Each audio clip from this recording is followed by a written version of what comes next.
Imagine all the people living life in peace. Ooh. You may say I'm a dreamer, but I'm not the only one. I hope someday you'll join us and the world will be as one. Imagine no possession. I wonder if you can. No need to grieve for hunger. A brotherhood of amen. Imagine all the people sharing all the world. You may say I'm a dreamer, but I'm not the only one. I hope someday you'll join us and the world will be as one.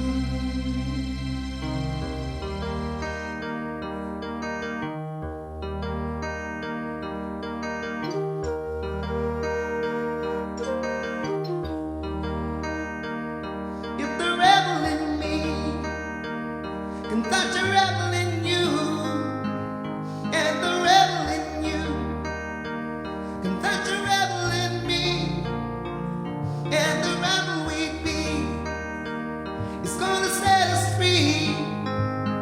Then we'll bring out the rebel, bring out the rebel, bring out the rebel in me.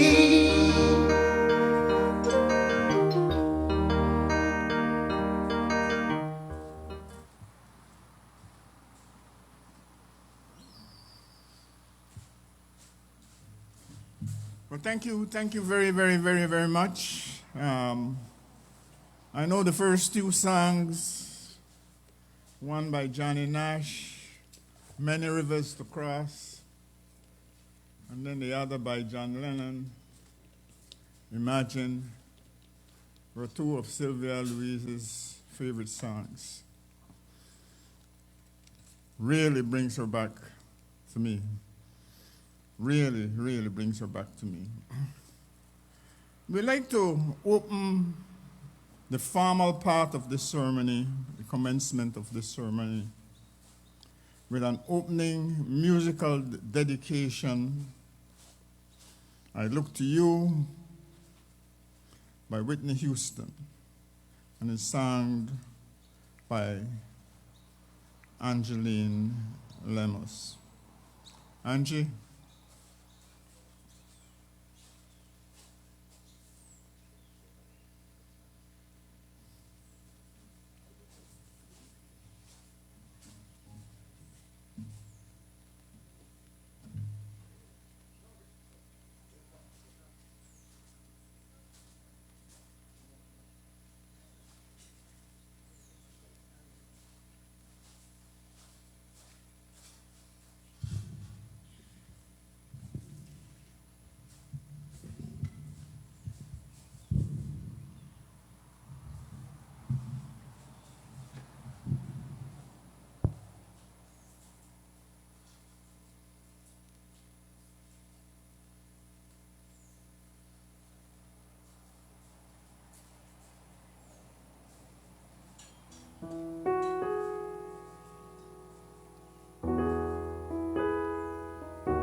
storms have come and darkened my sun.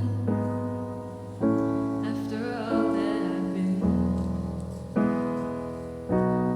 who on earth can I turn to? I look to you. I look to you.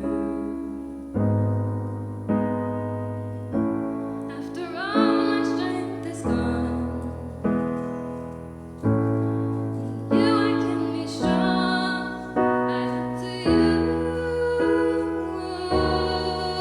I look to you. And when melodies are gone, you I hear a song. I look to you. About to lose my breath. There's no fighting left. Sinking to rest no more. Searching for that open door. Every road that I'm taking led to my regret. And I don't know if I'm gonna make it. Thing to do but lift my head. I look to you. I look to you. And when all my strength is gone, you I can be strong. I look to you. I look to you. When melodies are gone, you I hear a song. I look to you. My levees are broken, my walls have come, they're crumbling down on me. The rain is falling, defeat is calling. I need you to set me free. Take me far away from the bed. I need you, join me. I look to you. I look to you. And when all my strength is gone, and you I can be strong. I look to you. I look to you. And when melodies are gone, you I hear a song. I look to you.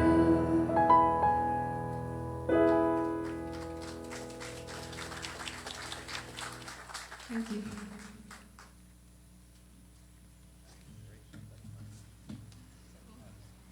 Thank you very much, Miss Lemus, for that wonderful rendition of Whitney Houston's of Whitney Houston's classic I Look to You.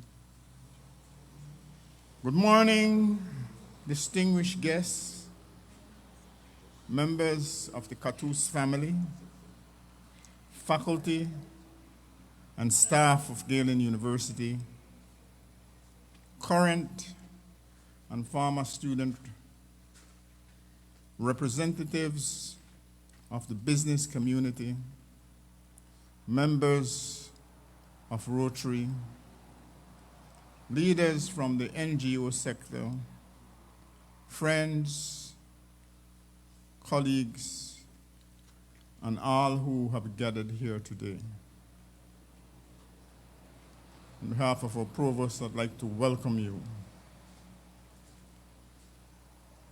We come together this morning with hearts that are both heavy and full.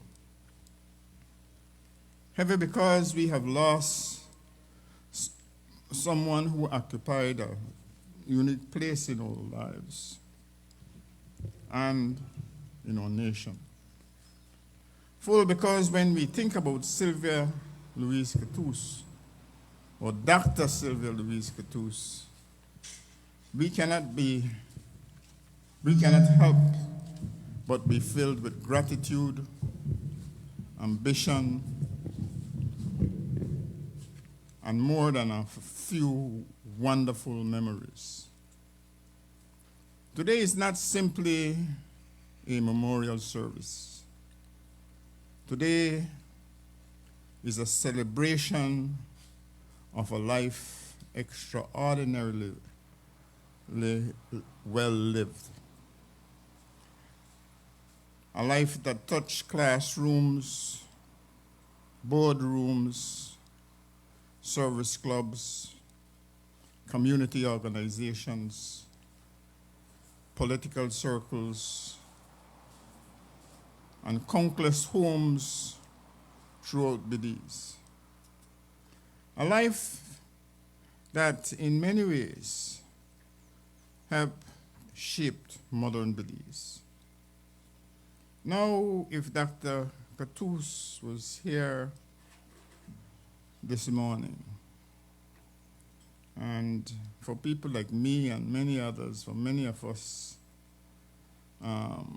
we can almost hear her voice. She would probably be asking two questions. The first is, have we started on time? And the second is, did Mr. Costas approve the budget for this ceremony?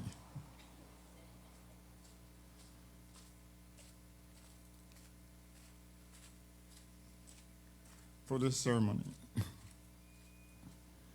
Because anyone who knew Sylvia Cattouse knew that she believed in efficiency, accountability, and getting things done. But she also believed in people. And that is why so many people are here today.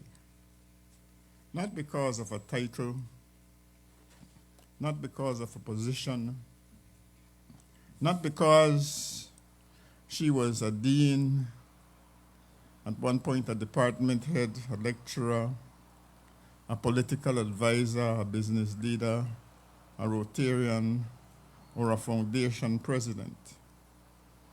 People are here because Sylvia mattered. Sylvia mattered to individuals. She mattered to institutions, and she mattered to Belize. For nearly 4 decades, Dr. Cattouse devoted herself to higher education. Think about that for a moment.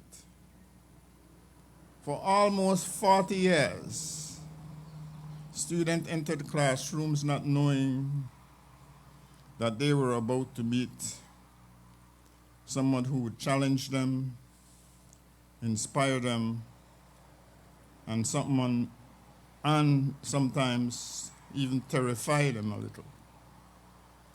Many former students have shared similar memories. You entered her class believing you knew something about business, which was her love. You left realizing you had a great deal more to learn. She had a gift for combining high expectation and genuine concern. She never accepted excuses, but she never stopped believing in people's potential either. And because of that, generations of Belizean professionals, generations of Belizeans, entrepreneurs, managers, executives, and leaders carry a piece of her influence with them today. Some of them are sitting here in this, under this tent, or under these tents. Some may not realize how much of their success traces back to lessons they learned from Dr. Cattouse. Others know exactly where it came from because she reminded them often, very often, sometimes repeatedly, until they finally got the point. And when they did, she would smile that said, "You see, I told you." Education was not simply her profession. It was her calling. But her story did not end at the university gates. Sylvia believes that learning should serve society. That is why she immersed herself in community service, business development, youth mentorship, and national leadership. Through the Belize Chamber of Commerce, for example, she worked to strengthen the relationship between education and enterprise. She understood that successful businesses create opportunities. She understood that entrepreneurship could transform communities. And she understood that economic development ultimately depends on people who are prepared, people who are disciplined and willing to lead.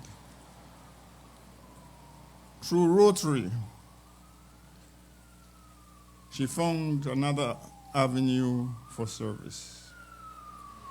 Now, as Tom Moran will tell us, Rotarians often say service above self. I think the chief would tell us that too, or president.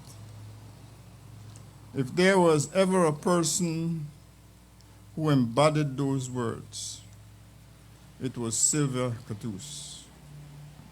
She did not merely attend meetings, she built programs. She mentored young leaders. She supported emerging Rotarians. She invested in the next generation because she genuinely believed that Belize's future depend on them. And perhaps that is one of the most remarkable aspects of her life. Although she never married and had no children of her own, she became a mother, a mentor, an advocate, a sponsor, and a champion for countless young people. Some of these young people are now adults. Some are professionals. Some are community leaders. Some are raising families of their own. And many would tell you that at a critical moment in their lives, Sylvia Cattouse stepped forward and made a difference, sometimes with advice, sometimes with encouragement, sometimes with scholarship, sometimes with a stern lecture, and occasionally with all four at once. She invested in approximately 11 children directly and supported at least two through university. But these numbers only tell part of the story, because there were hundreds of more whose lives she shaped through mentorship and example. That is what I call legacy. Not what we accumulate, but what we give away. Not what we own, but what we build in others. Sylvia also brought her intellect and conviction into public life, and she cared deeply about Belize. She believed citizens had a responsibility to contribute to national development. Whether one agreed with all her views or not, and Sylvia certainly enjoyed a good many debates, everyone respected the seriousness with which she approached public service. She was informed, she was thoughtful, she was passionate. She was never afraid to speak her mind. Instead, if there is one thing we can say with confidence today, is that Sylvia never suffered from a shortage of opinions. She had one on education, one on business, one on politics, one on the community. And if you happen to be sitting near her, she probably had one on whatever it is that you were doing. Fortunately for us, she was usually right, or at least confident enough that you begin to wonder if she was. And that confidence became one of her most enduring qualities. She challenged us to think bigger, to work harder, to care more deeply, and to expect from ourselves more, and to expect from our country more. We gather to remember her laughter, her determination, her generosity, her wisdom, her sharp wit, her ability to her ability to walk into a room and immediately improve it. And perhaps most importantly, she believed that every person has the ability to contribute something meaningful to society. As we proceed through this morning, we will hear stories from colleagues, students, community leaders, family members, and friends. Some stories will make us reflect. Some will make us laugh. Some may bring tears. That is exactly as it should be, because a life as rich as Sylvia's cannot be captured in a single description. It can only be understood through the many lives she touched.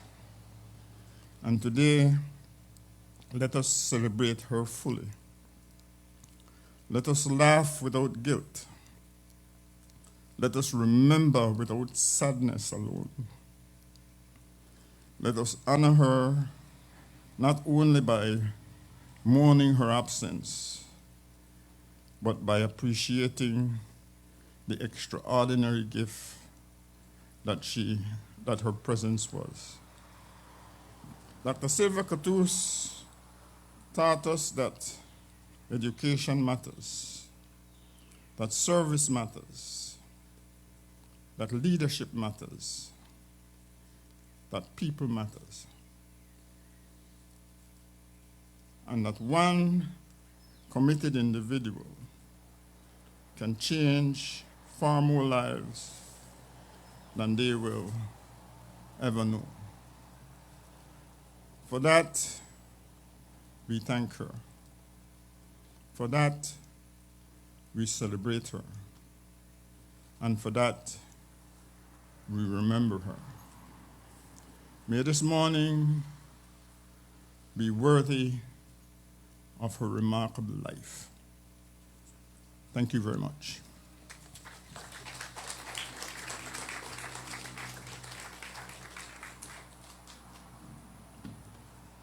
I have to apologize for such an extended introduction, but Sylvia and I goes back for more than 40 years. It was a dear friend. And it was a privilege and pleasure when I was asked to be the master of the ceremony, so I had to pack that in. So forgive me for the verbosity of the introduction. So let's get into the real tribute this morning. Ernest Main to make a tribute, a musical tribute, Up Where We Belong. Ernest?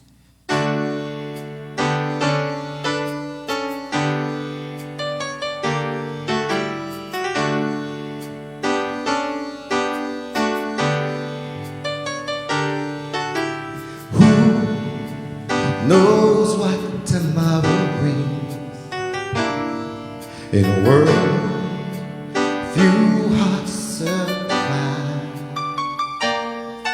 All I know is the way I feel when it's real.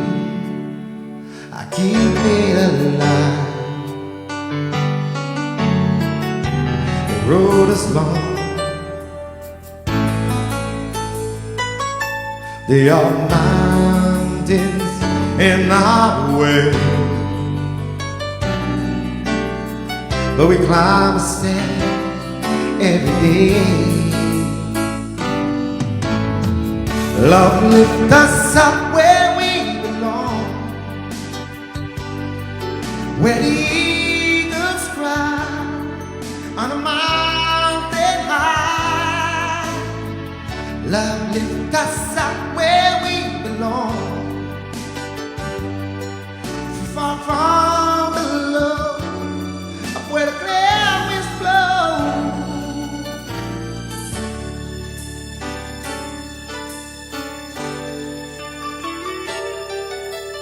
Some hang on to used to be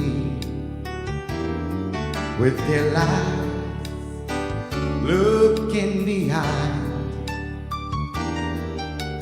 All we have is here and now. All the lives out there to find. The road is long. There are mountains in our way, but we climb a step every day. Love lift us up where we belong, where the eagles cry on a mountain high. Love lift us up where we belong, where the clear winds blow. From far where we don't know,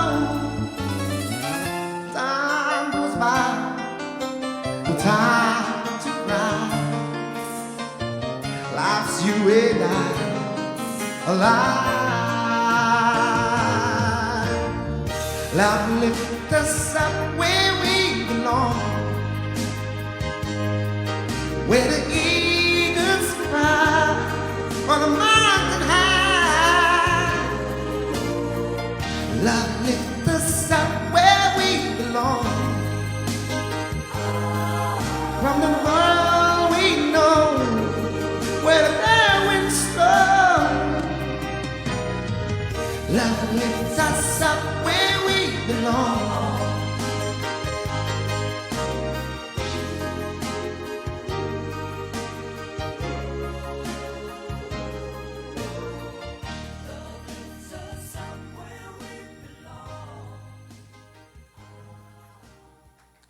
Thank you.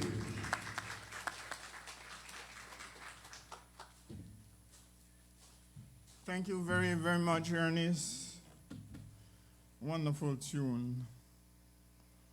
Wonderful tune. Love, lift us up where we belong. So we'd like to ask our world leader, our president, Dr. Rene Villaneva Sr., to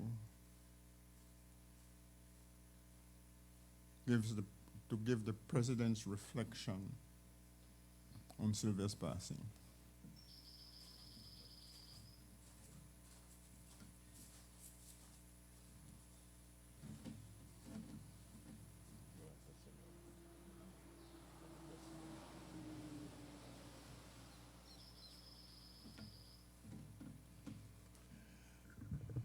Thank you so much, Dr. Dorian Barrow. Yes, it's a sad moment as we commemorate a great person like, I call her the Honorable Sylvia Cattouse, right? Because that's the title I had for her. I refer to her as Honorable. Whenever we meet, hi, Honorable. How are you doing, Honorable? You know, because that's what she was, an honorable person. Let me start off this morning by greeting all here. We would like to especially greet our viewers in Cyprus. We should have our chairman of the board of directors, Dr. Kostas, well, we got a doctorate, right? Kostas Karanikis, and his wife and family who might be viewing us from Cyprus, and to all the members of the board of directors who are here. Don Reynaldo is here. Thank you so much, Don Reynaldo and Patty, for being here. I want to also give a special welcome to the president of the University of Belize, Dr. Vince Palacio. Good morning, Doc, again, and welcome. It's so good to have you here. And of course, from the board of trustees, we have former Senator Godwin Hulse, and others, Tom Moran.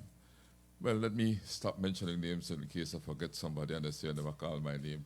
Wherever you are, welcome. It's an honor and a privilege to be here. And of course, just walking back in is our one and only provost, Dr. Eve Aird.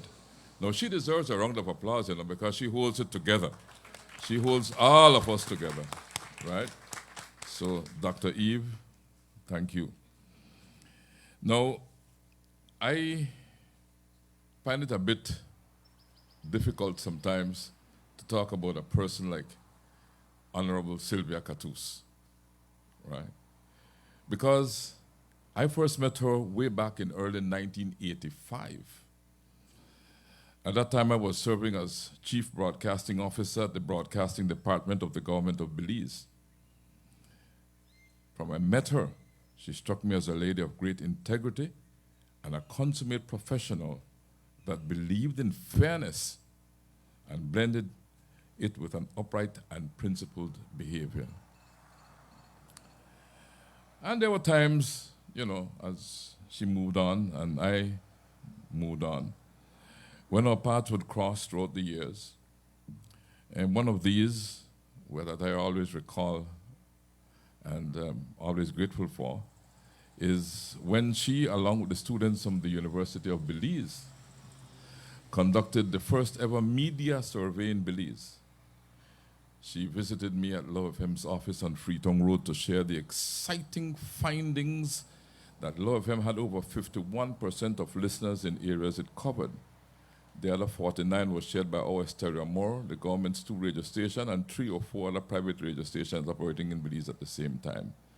For me, that was very, very, it's a moment I will never forget. I can still see her face when she sat down in front of me and said, man, this is what we did the survey, the university did the survey, and, this is what we found out, And so that changed the pace of things for us. And so we'll always be grateful to a person like the Honorable Sylvia Cattouse. Yes, whenever I refer to Sylvia, I would call her honorable, because an honorable person is someone who lived and lives their life with integrity, fairness, and respect for others. Honor is not just about reputation, it's about consistently choosing what is right, even when it's difficult or inconvenient to do so. The honorable person maintains their integrity by keeping their word and acting according to their values, even when no one is around. They give respect by treating everyone with dignity, regardless of status or background. They have the courage to stand up for what is right, even in face of opposition. They are humble enough to acknowledge their flaws and give credit to others. They are fair and strive for justice in their actions. Today, we honor Honorable, whose life was a testament of integrity, kindness, perseverance, and courage. She lived not for recognition, but for the quiet strength of doing what was right.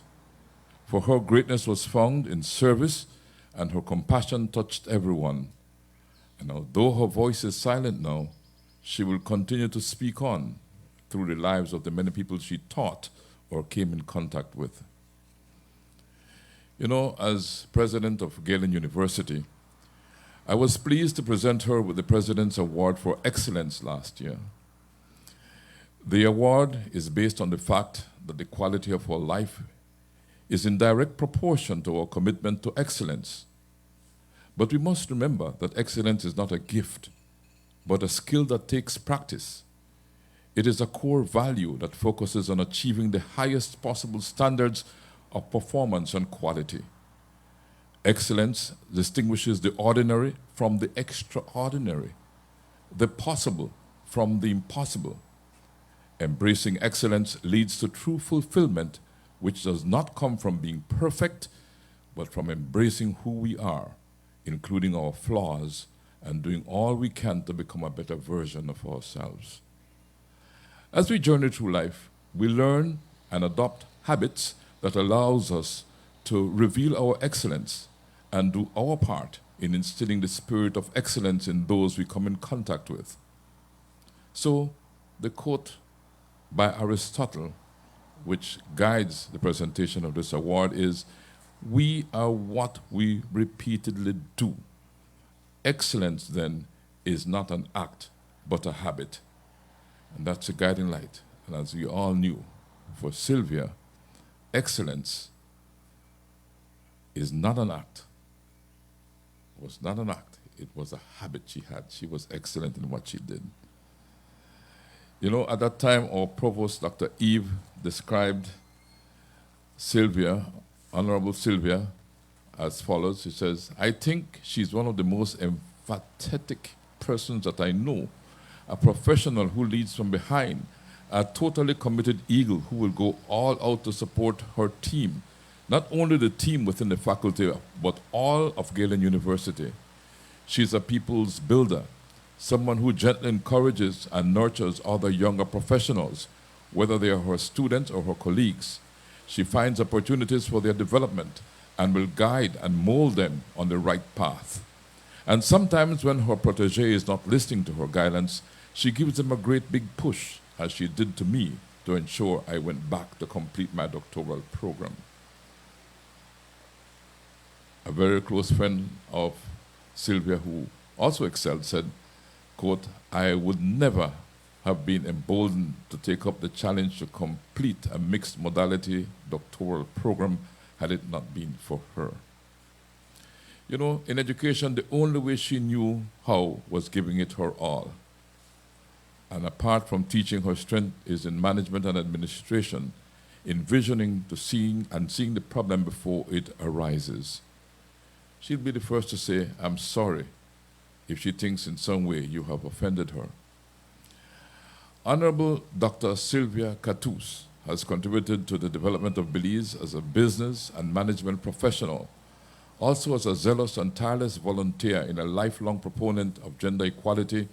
She holds an MBA in International Business and International Marketing, and a doctor in education in organizational leadership and higher education from Nova Southeastern University in Florida, USA.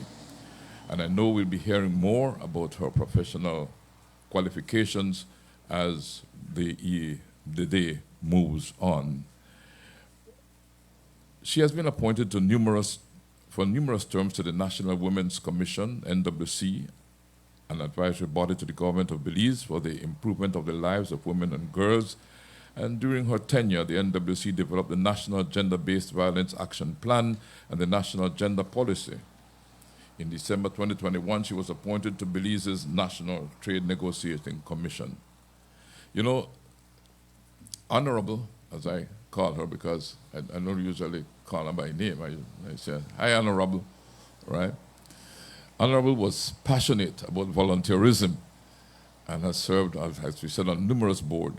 She was an avid Rotarian, a member of the Rotary team for the Aspiring Women Entrepreneurs Project, a project to capacitate young women entrepreneurs, and was the president for 2025-2026. She lived the Rotary motto of service above self, which reflects the belief that true success comes from serving others. She is the first, as far as we know, Rotary president to pass away while in office. And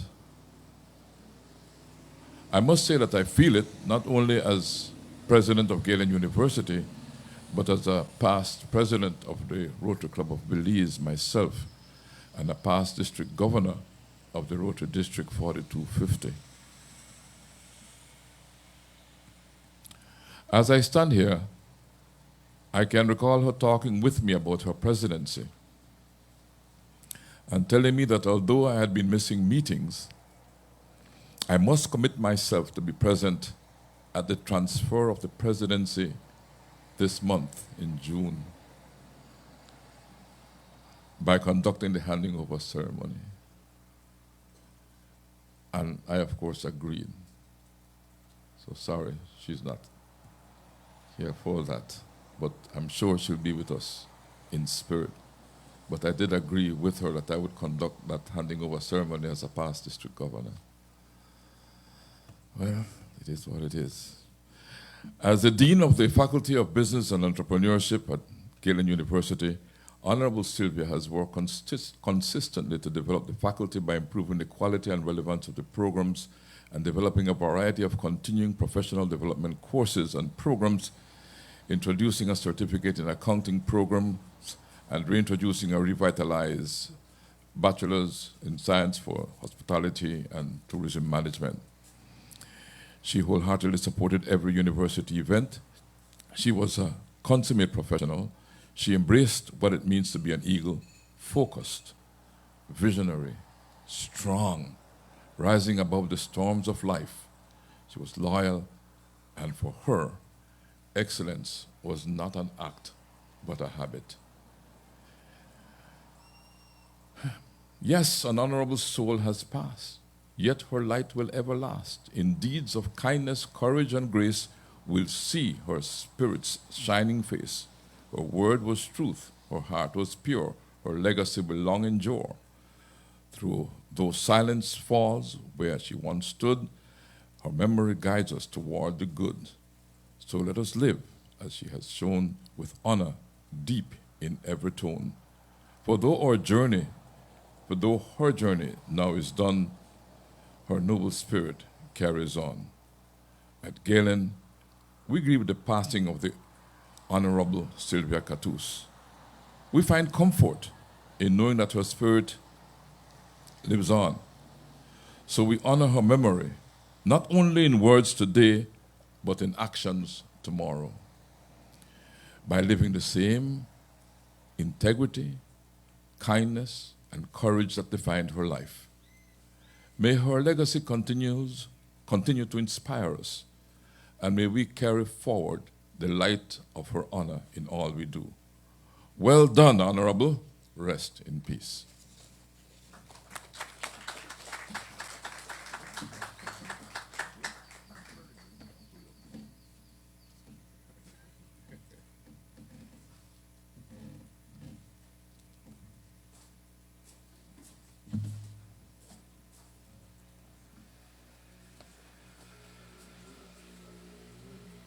Well, I'd like you to join me to give another congratulations to our president, Dr. René Villanueva Sr. She and Sylvia were, were very, very close. Very, very close. So we continue the program with a musical tribute, or sorry, a poetic tribute this time by Brian Griffith, by Brian Griffith. I don't know how I make that mistake. I see this young woman every day. And the name of the piece is Phenomenal Woman. Brian?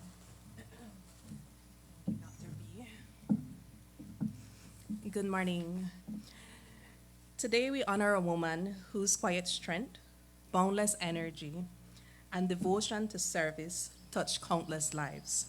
She never sought recognition, yet her presence inspired all who knew her. In remembrance of her essence, I share Maya Angelou's Phenomenal Woman, a celebration of the grace, humility, and power that she embodied. Pretty women wonder where my secret lies. I'm not cute or built to suit a fashion model's size. But when I start to tell them, they think I'm telling lies. I say, it's in the reach of my arms, the span of my hips, the curl of my lips. I am a woman, phenomenal woman, that's me. I walk into a room just as I please, and to a man, the fellows stand or fall down to their knees. Then they swarm around me, a hive of honeybees. I say, it's in the fire in my eyes and the flash of my teeth. It's in the swing in my waist and the joy in my feet. I am a woman, phenomenal woman, that's me. Men themselves have wondered what they see in me. They try so much, but they can't touch my inner mystery. When I try to show them, they say they still can't see. I say, it's in the arch of my back, the ride of my breasts, the grace of my style. I am a woman, phenomenal woman, that's me. Now you understand just why my head's not bowed. I don't shout or jump about or have to talk real loud. When you see me passing, it ought to make you proud. I say, it's in the click of my heels, the bend of my hair, the palm of my hand, the need for my care. 'Cause I am a woman, phenomenal woman, that's me. Dr. Sylvia Louise Cattouse's life was a living testament to these words. She was not loud in her accomplishment, but radiant in her impact. May we carry forward her legacy by serving, mentoring, and inspiring with the same quiet strength of a phenomenal woman. Thank you.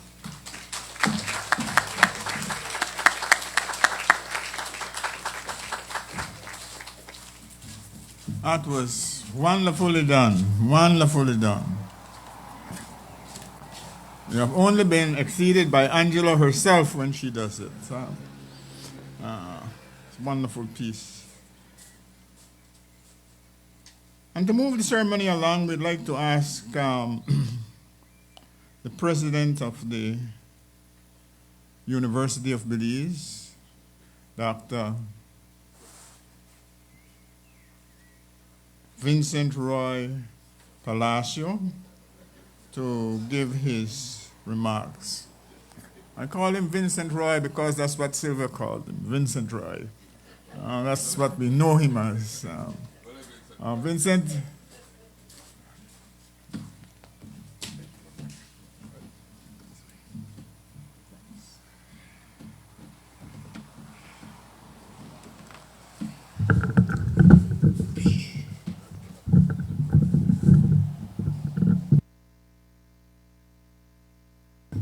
Thank you very much, Dr. Barrow, our Director of Ceremonies. I came here this morning with a very heavy heart. Provost, I cannot be president of UB at this time. President, I ask your permission. I am here to reflect on my sister, Sylvia Louise, a name that means so much to me. A name that I think I like. I used to call every female in my team with their middle name Louise. My ODL director, Frida Louise. I said, where you get Louise from? And I stepped into my able assistant's office one morning, Denise Robinson, and I said, Denise Louise. And she said, how you know my middle name? Because indeed, Denise's middle name is Louise. So it's one of my favorite names. So I'm here to reflect on you, Sylvia Louise.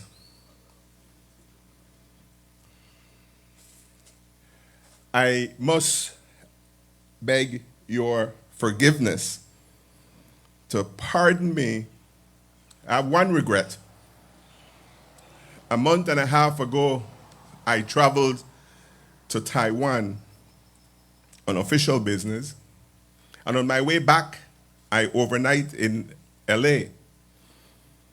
And I had gotten clearance to go visit you, Sylvia Louise. But my relative that was to take me showed up an hour and a half late. So I couldn't go see you. And that would have been my last visit with you. So for that, I beg your forgiveness. I have known Sylvia since 1992. I was trying to do the math, but my mind wasn't clear enough. I was on a scholarship in Montana pursuing my PhD. And Sylvia Louise came on an official visit to the university. And I hosted the Friends of Belize and other Belizeans who were there in Missoula, Montana, to a dinner one night in honor of my dear friend, my sister. And something wasn't prepared right. Sylvia went in the kitchen. Sylvia fixed it.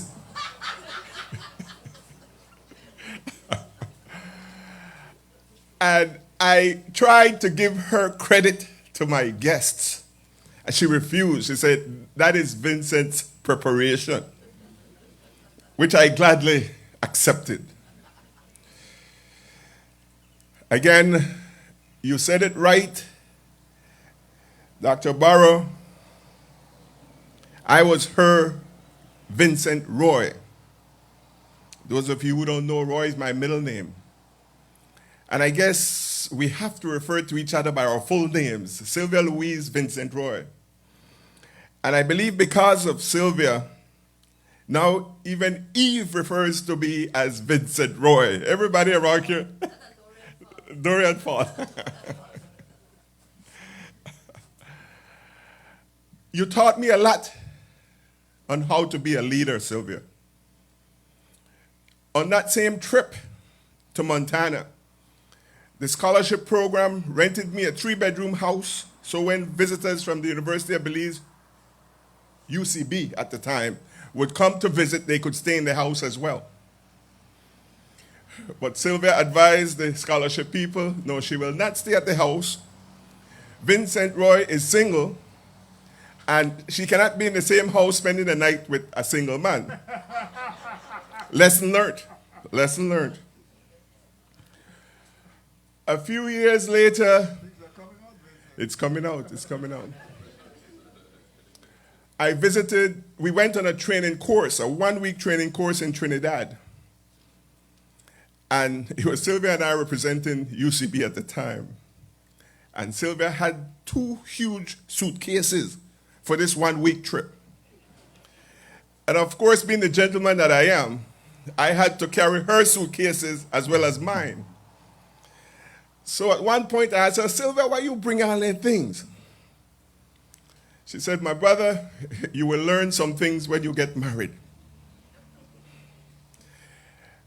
I have to bring all these clothes because I don't know what I'll wear on what day and how we will match them.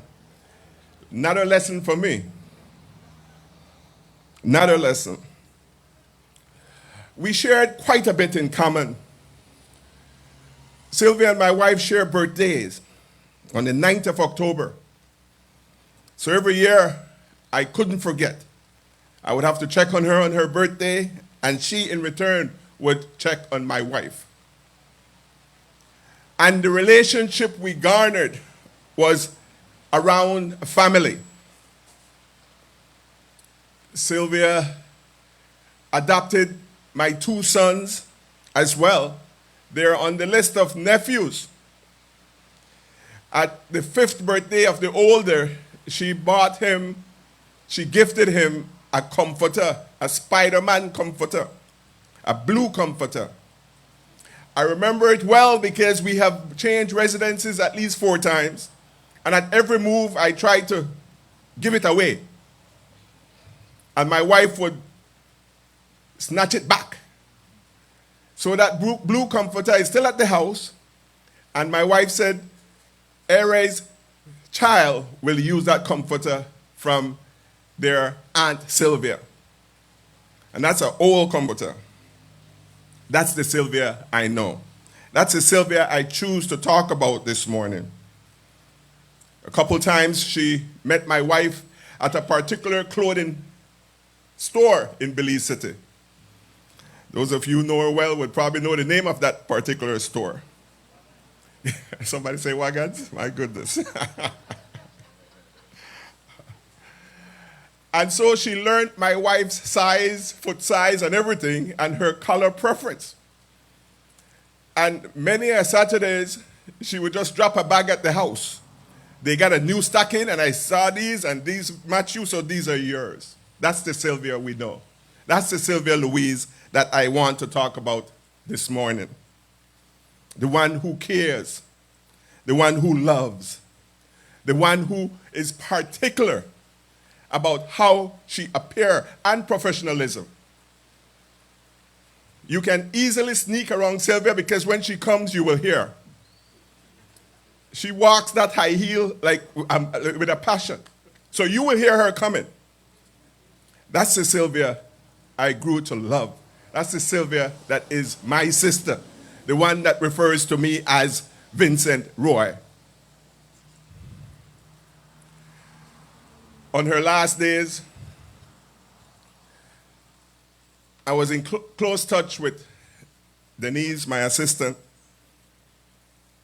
and it was sad times for us because she understood my relationship with Sylvia Louise. And we consoled each other at every point. Sylvia Louise, you taught, you led, you mentored, you served, you contributed to education, you contributed to public life, and to the strengthening of our institutions here in Belize. May God grant you comfort, and may God comfort your family and all those who mourn for you. May your soul, Sylvia Louise, rest in eternal peace. Thank you very much. Thank you very much. Thank you very much.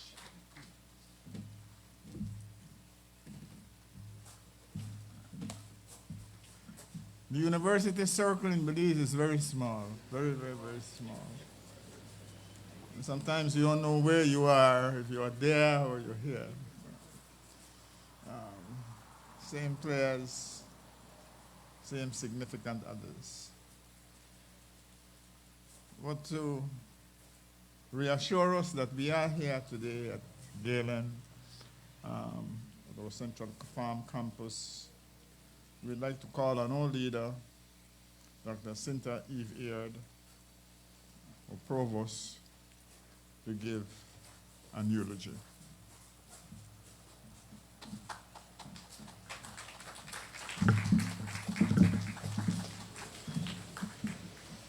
Thank you, Dr. Barrow. Vincent Roy, I want to personally thank you for supporting my sister Denise and allowing her to be with her mother, her other mother, in her last days. I think that Sylvia couldn't have wanted a better daughter had she given birth to Denise herself. And indeed, the university community is very small. Diana, I would like to ask that our photographers take a picture of all of us who served together with you, with Sylvia at UCB and UB before the ceremony is over. What more can I say about Sylvia? We gather today to celebrate, honor, and remember a towering figure in Belizean history, academia, and civic life, Dr. Sylvia Louise Cattouse. I hope that we haven't thrown the mold away and that we have some young Belizean women who are growing up in her image. To say that Sylvia was an educator is to capture only a single facet of a brilliantly cut diamond. She was a visionary leader, a fierce advocate for women, a dedicated builder of national institutions, a mentor to thousands, and a woman of profound grace and intellect. When the news of her passing rippled across our nation on May 12, 2026, I remember it was at night, my sister from another mother, Jan Ogay, had called me. She and another friend, a graduate of UCB actually, that was there, who attended UCB while we were all there, Sandra Gillett, had visited Sylvia at the hospital and had just finished praying with her when she passed. When the news rippled across Belize, it brought with it a profound collective grief. Yet as we witnessed during the Galen Hour broadcast, aptly themed for the love of Dr. Sylvia Cattouse on Love TV and Galen University's pages last week, and through the countless tributes pouring across social media, that grief is accompanied by an overwhelming sense of gratitude. Across our community, colleagues, former students, and fellow citizens have remembered her as an empowering mentor, a brilliant visionary, a champion for gender equality, and a pillar of grace and intellect. The consensus is clear. Dr. Sylvia Cattouse didn't just educate minds, she transformed lives. Belize is a better, wiser, and more equitable place because Sylvia walked among us. The beautiful story of Dr. Cattouse's life began on October 9th, 1949. Born to her parents, Ruth Wilmette Cattouse and Lincoln Jim Flowers, who I understand was a prominent boxer in Belize. She spent her vibrant early years growing up in Belize City, surrounded by the culture and community she would later spend her entire life uplifting. Life brought an early trial for her when her beloved mother passed away, a loss that led to her being taken to the United States to continue her upbringing and education, where she lived and was reared by her beloved Aunt Cam. Though she traveled far and achieved global heights, her heart always belonged to home. Today, as we mourn her physical absence, she is remembered and survived by her dear brothers, Eugene and Herman, along with countless cousins, friends, colleagues, and generations of students whose lives she forever altered. Her journey was defined by a lifelong pursuit of excellence. She was an academic trailblazer who brought global perspectives back home to enrich her beloved Belize.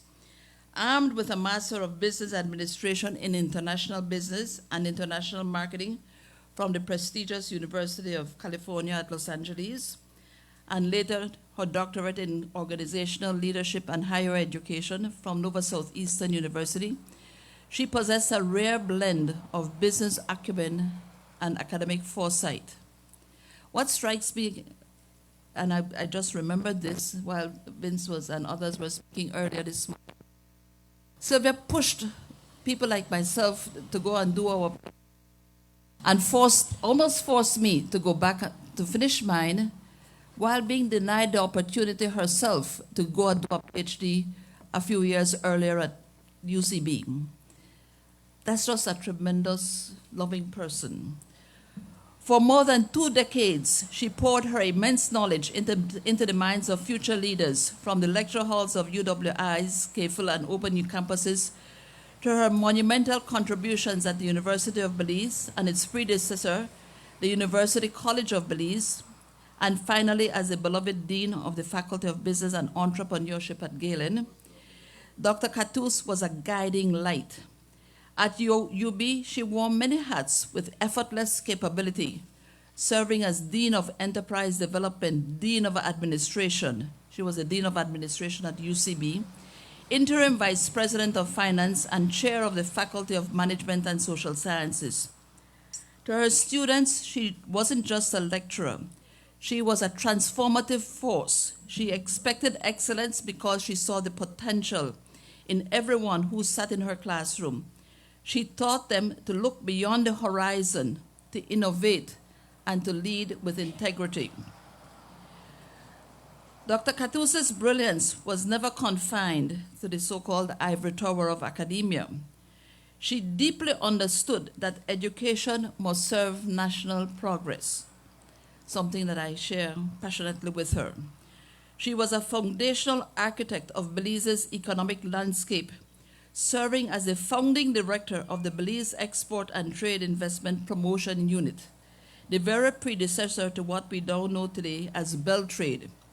Her expertise was so deeply valued that she was appointed to Belize's National Trade Negotiating Commission, ensuring our nation's interests were defined by one of our sharpest minds.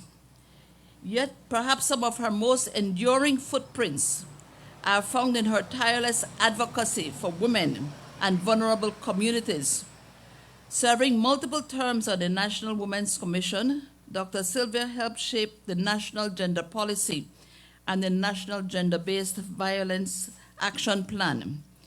She did not merely speak about empowerment. She engineered the frameworks to make it a reality. And as Dr. Barrow shared earlier, it was instrumental in ensuring the education of so many young women in Belize, many of whom came to Galen University. As an active Rotarian and president of her Rotary Club at the time of her passing, she channeled her passion into volunteerism, focusing heavily on uplifting young women entrepreneurs. I believe she was one of the first women Rotarians president. She believed fiercely that when you uplift a woman, you uplift an entire nation. To the Galen University community, Dr. Cattouse was a member of Galen University's first Board of Trustees between 2004 and 2008. In January of 2017, she actually called and says, "Eve, I'm now fully retired." And I said, "No, you're not. You're coming to Galen." And she came. She joined Galen as a Dean of the Faculty of Business and Entrepreneurship. But she was so much more than a dean for us. She was the heart of the Eagle family. She brought an aura of dignity, warmth, and unshakable poise to campus every single day. She led her faculty with a collaborative spirit, always listening, always encouraging, and always striving to elevate the standard of education. During the virtual spaces and airwaves dedicated to her memory, the common thread in every tribute was her kindness. We heard endless stories of a leader who always had time for a student in need of guidance, a colleague looking for advice, or a friend looking for comfort. She possessed a rare elegance, a quiet strength that did not need to be shout to be heard. And she persuaded so many of her students, friends, and colleagues to aspire for more, so much more. We will especially miss her presence at this year's commencement exercises, at which she would normally hold students who earned their MBAs. But we are comforted knowing that she will be there with us, and in particular with her students in spirit. She was a vibrant but gentle force in our lives, the life of the party, Eagle Day. Musical chairs and tug-of-war will never be the same again. For us at Galen, she was the wind beneath our wings. Beyond the professional accolades and the academic titles lived a woman of deep, enduring personal connections. I am sure that we each have our Sylvia Cattouse anecdotes to share. And yes, Vincent Roy, a number of the children of Galen University, especially the daughters, were also her daughters or her nieces. Dr. Sylvana Woods remembers meeting her in 1986 during the transition from the former Belcast to the University College of Belize. Sylvana had this to say: "Sylvia was one of my closest friends. It is Sylvia who developed in me a passion for jogging and now walking. We worked together, partied together, studied together, and discussed life and love and hope together. She will forever be a part of me, and I can hardly express how much I miss our phone calls and get-togethers. For me, personally, I first met this elegant, well-put-together lady, Dr. Kat, my colleague and a consummate professional, on January 4th, 1990, in the ladies' room of the University College of Belize. My first day on the job, actually. And I knew then that she would impact my life in so many, many ways, one of which was to be reminded on a daily basis to never undervalue myself. For me, she was my colleague, a mentor, one of my legends on whose shoulders I stand, a friend, a sister. She was the person I turned to when my dad died, and when I feared losing my mom a few hours after my father's passing. She was the person who listened as I shared my raw grief when I lost my son and then later my husband. And I can say that I would not be here today without her gently insisting and not taking no for an answer to finish what I started. I imagine that this is true for so many of us here today. Our memories of Dr. Cattouse shared today remind us all of Sylvia's magic. From the very first encounter, her elegance and professionalism were undeniable, and her life's mission was to ensure that those around her recognize their own immense worth and become all they could be.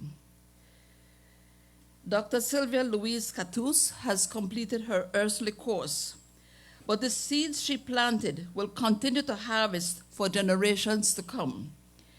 They live on in the businesses she helped inspire, the policies she helped draft, the institutions she helped build, and most importantly, in the thousands of students and colleagues she mentored who now lead this country. As we say goodbye to our beautiful dean, mentor, colleague, and friend, let us carry forward her torch. Let us honor her by striving for the excellence she modeled, by serving our communities with the dedication she showed, and by remembering her daily sermon to never ever undervalue who we are. Sylvia, Dr. Cattouse, Lady Cat, your candle burned out long before your legend never will. The influence of a great teacher and leader can never be erased. Rest in eternal peace and power, Dr. Cat. Your legacy is safely written in the hearts of your family, your students, your country, and the Galen Eagle family forever. Thank you.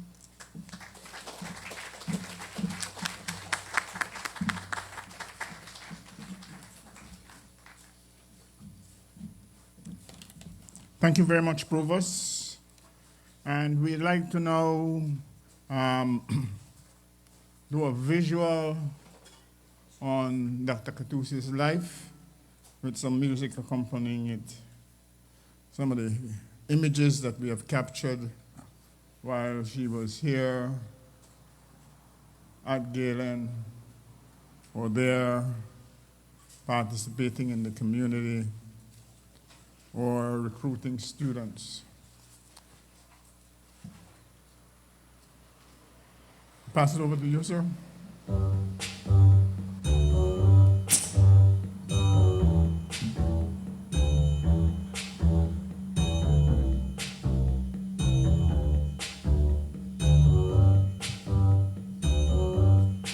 When the night has come and the land is dark and the moon is the only light we'll see. No, I won't be afraid. No, I won't be afraid. Just as long as you stand by me. And darling, darling, stand by me. Oh, stand by me. Oh, stand now. Stand by me. Stand by me. If the sky that we look upon should tumble and fall, oh, the mountains should crumble to the sea, I won't cry, I won't cry, I won't shed a tear, just as long as you stand by me. And darling, darling, stand by me. Oh, stand by me. Oh, stand now. Stand by me. Stand by me.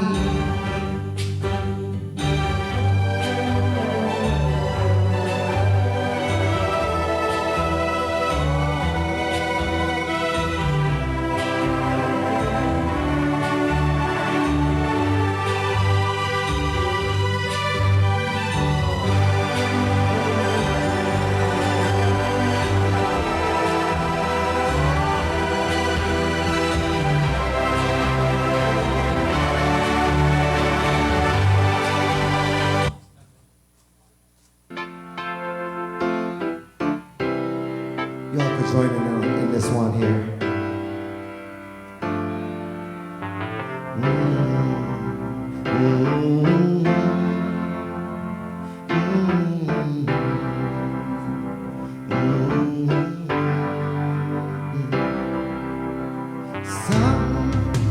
Sometimes in our lives we all have pain, we all have sorrow, but if we are wise, we know that there's always tomorrow.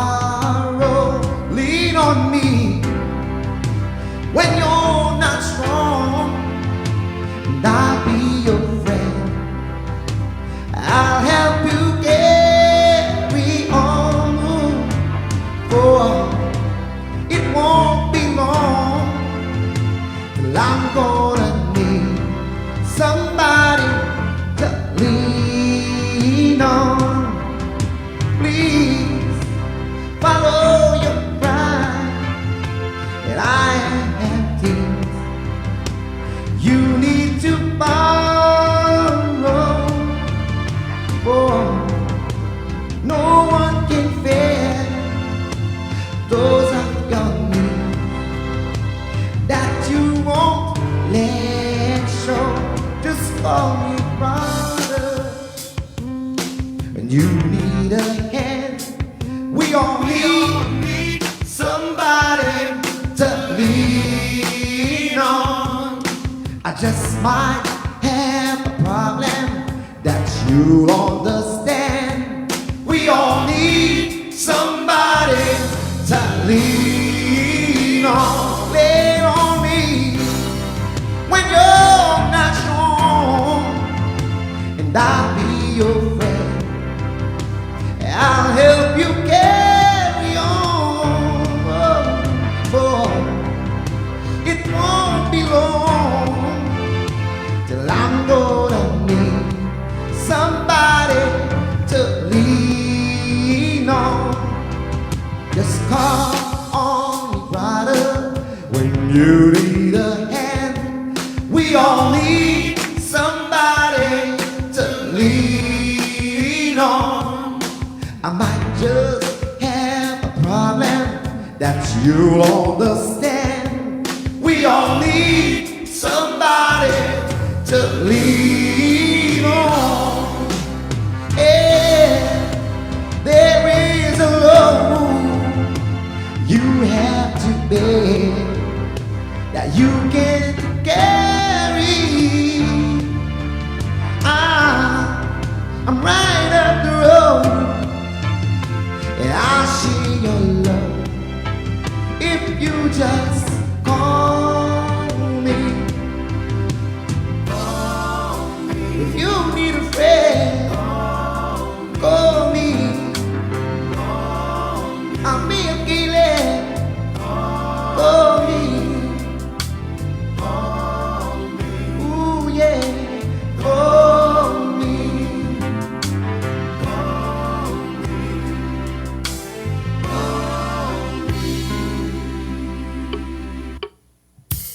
Red wine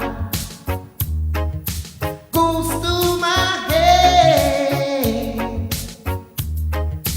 makes me forget that I still need a soul. Red wine, it's up to you. All I can do, I've got memories won't go. Memories won't go.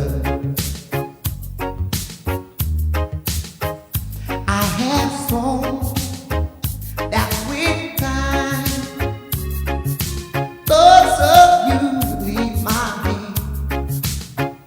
I was wrong, now I find just one thing makes me forget.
It must have been cold there in my shadow to never have sunlight on your face. You've been the constant to let me shine. You always walked a step behind. I was the one with all the glory, while you were the one with all the strength. Only a face without a name.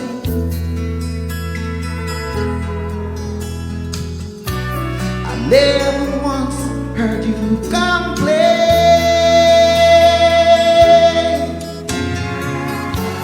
Did you ever know that you're my hero? And everything I like to be.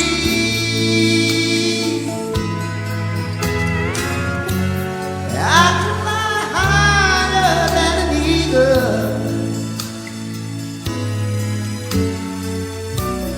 You are the wind beneath my wings.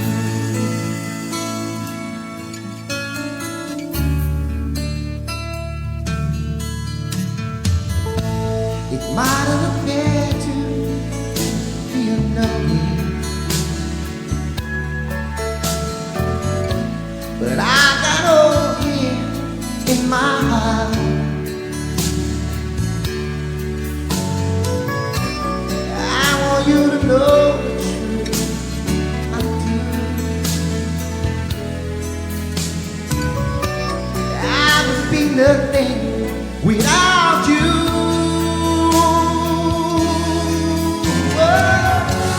Did you ever know that you're my hero? And everything I'd like to be.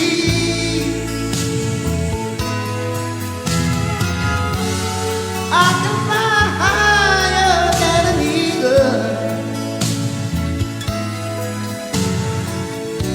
'cause you are the wind beneath my wings. Did you ever know that you're my hero? And everything I like to be.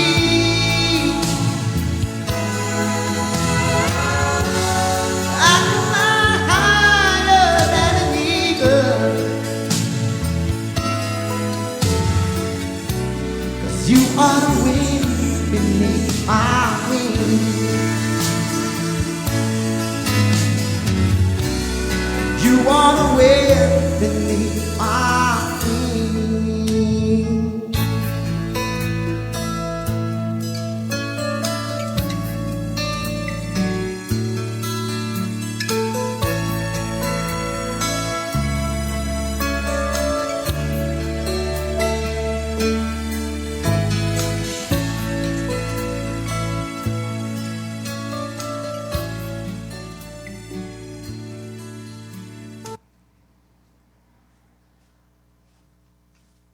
Thank you.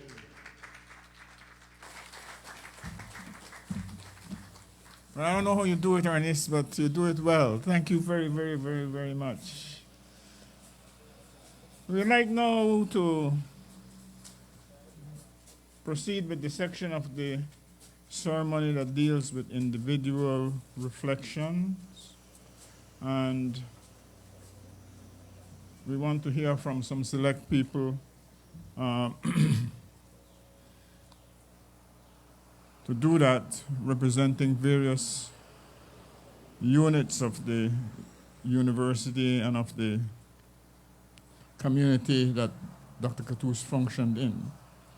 So first of all, we'd like to ask Dr. Sidney Thompson, right, the acting dean of the Faculty of Business and Entrepreneurship, to give her initial remarks.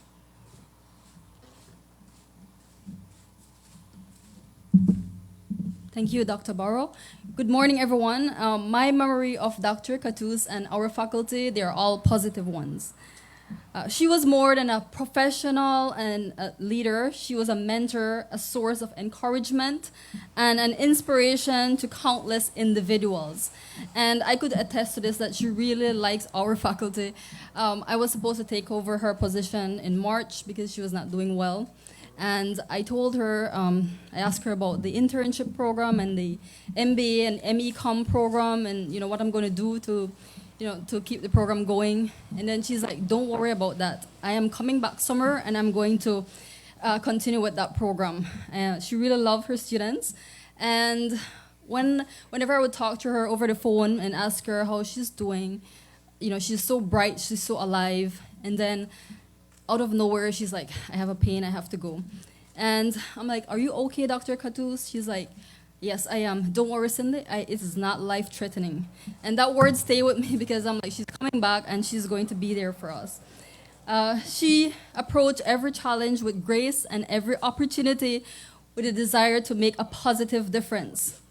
And so as we reflect on her life, we remember not only her achievements, but also the warmth of her spirit, the generosity of her heart, and the genuine care she showed to family, friends, and colleagues, and her community. And for me, it has been a change for me having somebody who really cared for me at that level. Like every day when I was doing my doctorate, I almost finished, she's like, how is your doctorate going? Are you, doing well?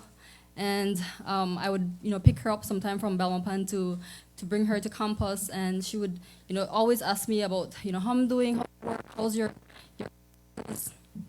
and and I told her, I already defended. It's like, why you defended your thesis and you never told me about that?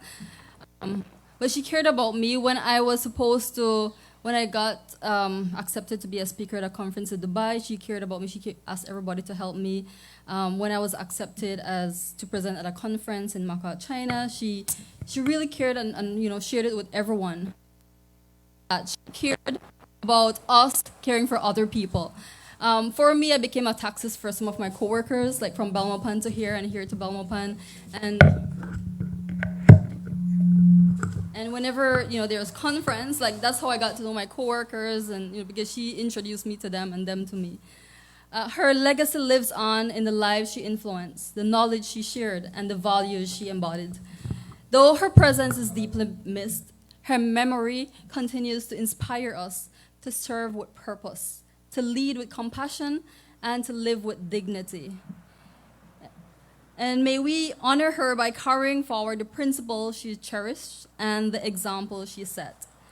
May Dr. Cattouse's soul rest in eternal peace, and may her family and loved ones find comfort in the many lives she touched and the enduring legacy she leaves behind. And I leave with this quote: a life dedicated to uplifting others never truly ends. It continues in every heart it has inspired. Thank you.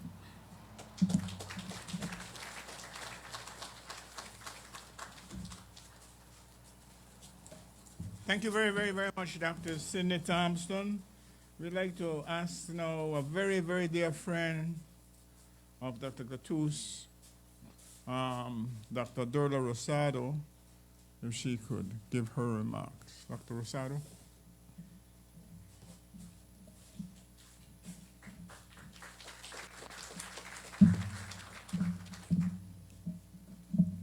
Good morning, everyone. Sylvia, a beautiful name for a beautiful woman inside and out. I was inspired to look up the meaning of the name Sylvia, because names have meaning, and was amazed to learn that it was exactly what it should be for our Sylvia. The name Sylvia originates from the Latin word silva, and its meaning is spirit of the woods. The name embodies an earthy, serene, and mystical vibe, representing natural beauty, and carries an air of femininity elegance, and grounded strength.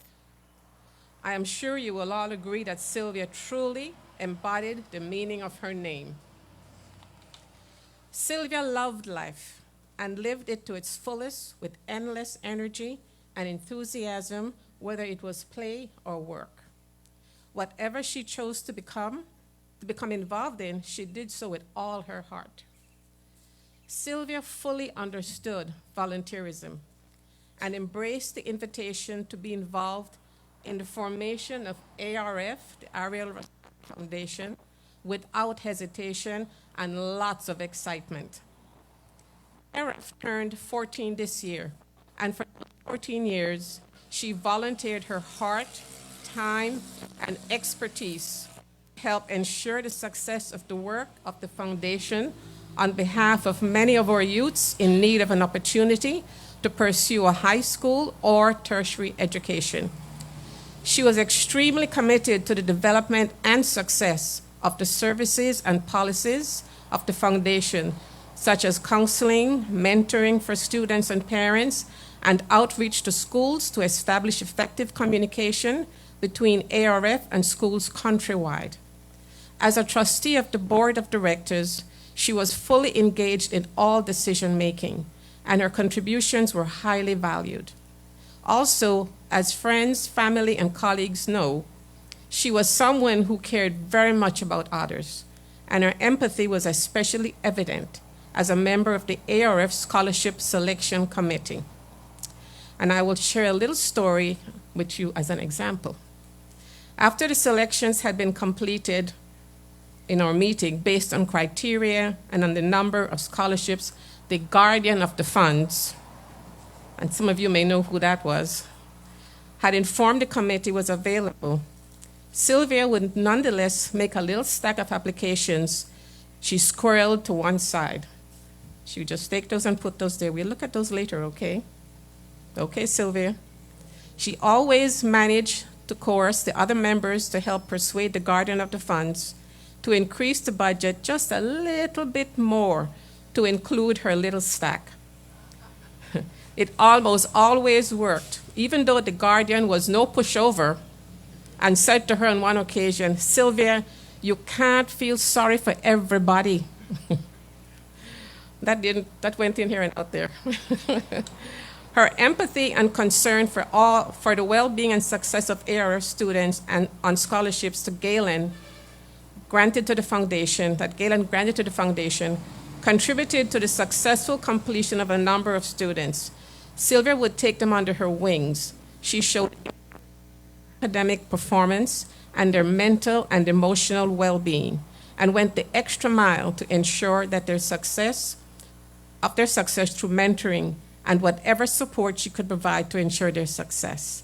I remember one student quite vividly who had to travel on a bus from Belize City, and she suffered from motion sickness so badly that she was thinking of dropping out. Along with mentoring and counseling and practically holding this young woman's hand, Sylvia also provided her with motion sickness tablets. And that was a big help. I'm proud to say that scholar graduated from Galen with her BA and was one of our most outstanding ARF scholars. Sylvia brought a lot of positivity and contagious energy to the ARF team with her ready smile, happy personality, and willing. We will miss her dearly. In closing, I would like to leave you with something I read recently that made me think of Sylvia, something I think she would have liked to leave with us because of her happy nature. We can't all wait until life isn't hard anymore in order to be happy. In loving memory of Sylvia. Thank you.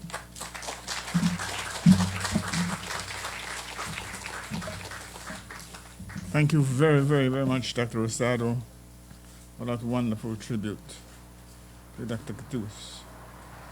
I now ask Dean Sherry Gibbs from the Faculty of Arts, Science, and Technology to come up and give her tribute to Dr. Cattouse.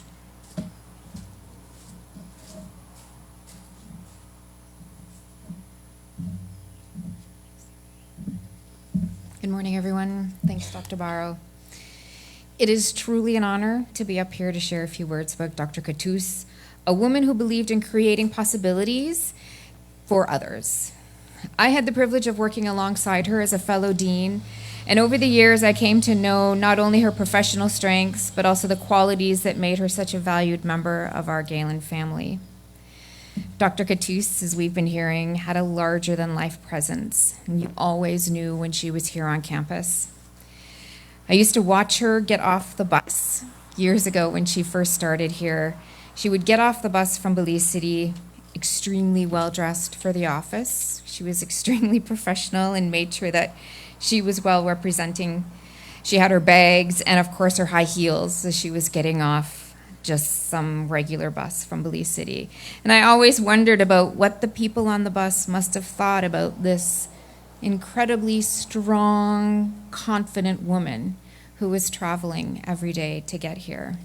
And the students as well who would get off with her and sometimes have her bags. I will miss, and I do miss, hearing her loud "Buenos morning" as she made her way up the stairs to announce her presence on campus. Was one of those simple things that became part of the rhythm of my day and one of the many ways she shared her joy for life with everyone around her. She was deeply dedicated to her students. She believed in their potential and wanted so fiercely for them to succeed. She was equally passionate about business and entrepreneurship, and she took great pride in helping students develop those skills and confidence to pursue their goals. What I admired most about Dr. Cattouse was her perseverance and tenacity. When she believed strongly in something, there was very little that anyone could do to change her mind. I think we've all experienced this in some of our many meetings. She held firm to her convictions, not out of stubbornness. Maybe there was a little bit of that there, but because she had thought deeply about the issues that she cared about and was prepared to stand behind them. And it was a quality that that earned my respect. I was also continually impressed by the depth and breadth of her knowledge, whether the topic was business, management, leadership, or higher ed. She brought both expertise and insight into every conversation, and she was certainly someone who had mastered her field and never stopped learning. But what stood out for me was her passion for entrepreneurship, and it was infectious. She managed to infect me with that once I mastered how to spell it. I'm a horrible speller. Now I feel quite proud of myself that I can spell entrepreneurship without having to have a spell checker, and I credit her for doing that. But entrepreneurship was never just about being your own boss. It was a mindset and a way of approaching life. She believed in being innovative, taking initiative, identifying opportunities, and having the courage to pursue them. She encouraged her students, colleagues, and those around her to embrace that mindset, regardless of their profession or career path. And she believed that entrepreneurship empowered people to take ownership of their futures and realize their potential. And then was her ability to communicate. Dr. Cattouse was an eloquent speaker. She had a gift for expressing her ideas clearly and persuasively, and I always admired how effortlessly she could command a room and engage an audience, like when we would be out recruiting. Shortly after I restarted my academic journey, she shared her stories with me. She came into my office and sat down, and similar to Dr. Thompson, asked me how it was going. She spoke about her own late nights and the weekends spent readings and the challenges she faced having to deal with using a computer for all of her academic work. But she didn't present her achievements as something that came easily. Instead, she was honest about the hard work, determination, and persistence that got her there. What I remember the most was her advice. She told me to make sure I was doing this for me. It was simple advice, but it has stayed with me. And in that moment, she wasn't speaking as a dean or as a colleague. She was speaking as someone who understood a woman's journey and wanted to encourage another woman along her way and to value her own worth. Looking back, I realized that entrepreneurial mindset she championed, was reflected in her own life. She faced with challenges, she did not focus on the reasons something could not be done.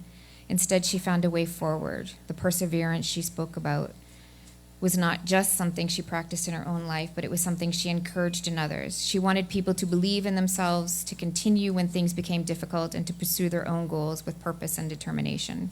That was Dr. Cattouse. She inspired people not only through what she achieved, but through the way that she supported and uplifted those around her. She challenged us to think bigger, work harder, and believe more fully in our own abilities. While we mourn her loss, I hope we also celebrate the tremendous impact she had on our university, our students, and our lives. Her voice, her energy, and her presence will be missed, but the lessons she has taught us will remain with us. Thank you, Dr. Cattouse.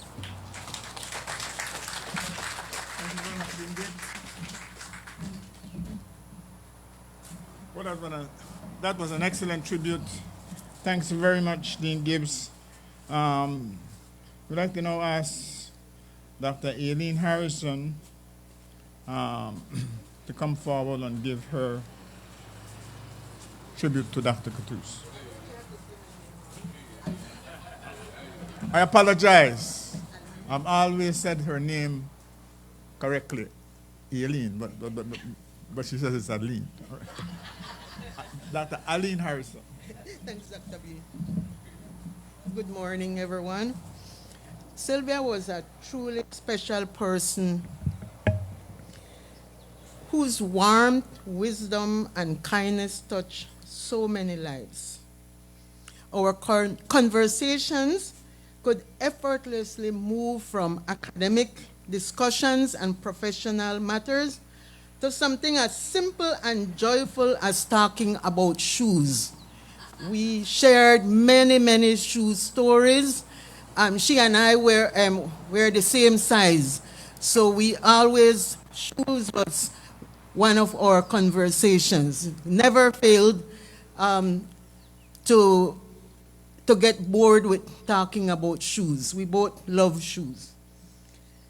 Those moments reflected who Sylvia was: intelligent, genuine, approachable, and full of life.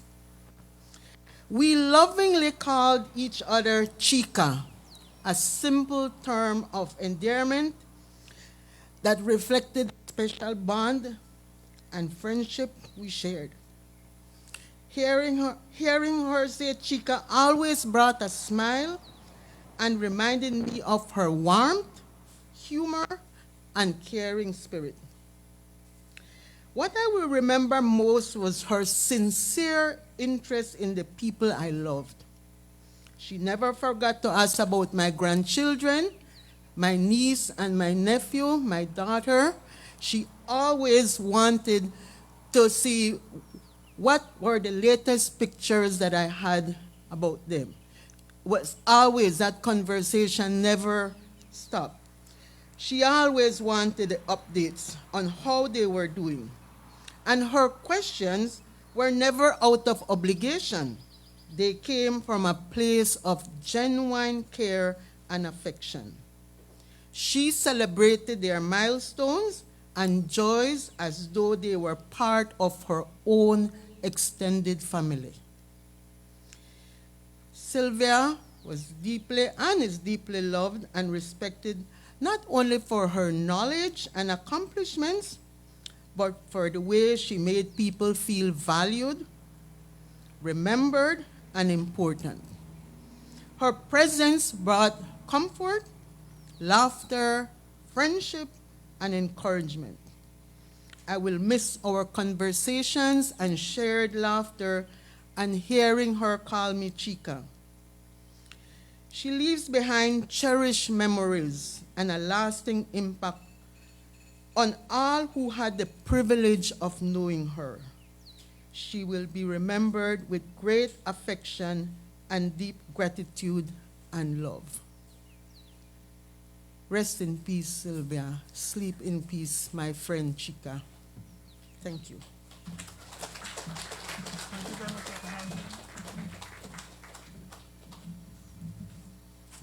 Again, a wonderful tribute from Dr. Harrison, the Dean of the Faculty of Arts, the Dean of the Faculty of Education. And now we'd like to hear a tribute from one of the persons who Sylvia influenced the most, in my view. And she is our registrar, Miss Teresa Scholl. Teresa?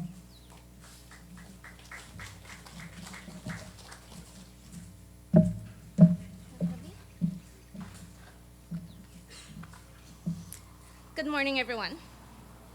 Many of the words we've been hearing today are true about Dr. Cattouse, or Dr. Cat. Her energy, her dedication, and the impact she had. And I share those same sentiments. But if I may, I want to speak about what it was like to work with her from where I stood in the registrar office, especially as a young woman. We didn't always agree on everything, and I'm certain she would be smiling at me saying that.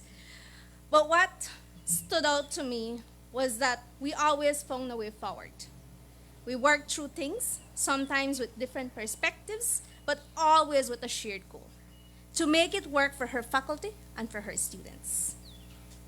And she carried that responsibility with purpose. She didn't just lead her faculty, she stood with them. She didn't just oversee students, she built a relationship with them. From undergraduate to graduate students, she knew her students, and they knew she was there for them. What I will remember the most, though, is how she showed up beyond the room. She checked in on me. She encouraged me to continue my studies, and she believed in my growth, and she made sure I knew of that. She became someone I looked up to, not just professionally, but personally. I used to joke with her that I wanted to be like her, especially when she would just pick up that phone and she's like, 1 second. And just like that, she had someone on the line. I admire her for that, for her confidence, for her connection, and for her ability to make things happen. But more than that, she showed me what it meant to carry responsibility, relationship, and purpose all at once. She brought energy into every space. It wasn't something she tried to do. It was simply who she was. And that energy stayed with people, and it certainly stayed with me. Dr. Cat, you will be deeply missed. Thank you.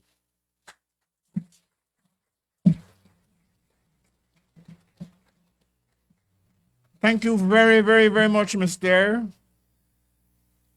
And this section of the ceremony would not be complete without us hearing from a very strong ally of Dr. Cattouse at Galen.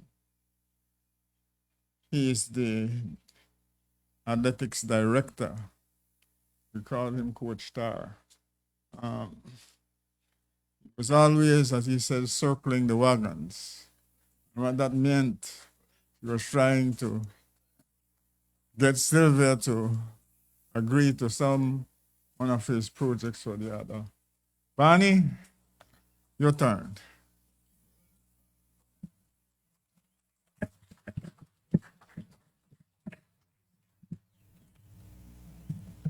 Thanks, Doc. Circling the wagons. That's a good one. Yeah, I just want to, just comment. When I met Dr. Cattouse, she was at UB, and I wasn't working here at the time, and I was told that she was a very strong person, very, very strong personality, and a person that I would want to get on board because I was running the LeBron James, King James Classic, where we'd take high school all-stars to Cleveland for 11 days, visit universities, and so forth. So I went and met with her, and I used her to all the businesses I went to solicit the funds to make the trip work. And so, when she came here to work, I was very, very, I don't even know how to explain it. I was excited and happy. And my first experience with her here, I was on the phone with the president of the Basketball Federation, and the word chaperone, we were talking about we needed a chaperone. And I just hung up the phone, and she was walking by my office, which was Harpy 3 at the time. Next thing I know, she's moonwalking in her high heels backwards to me, and she said, chaperone.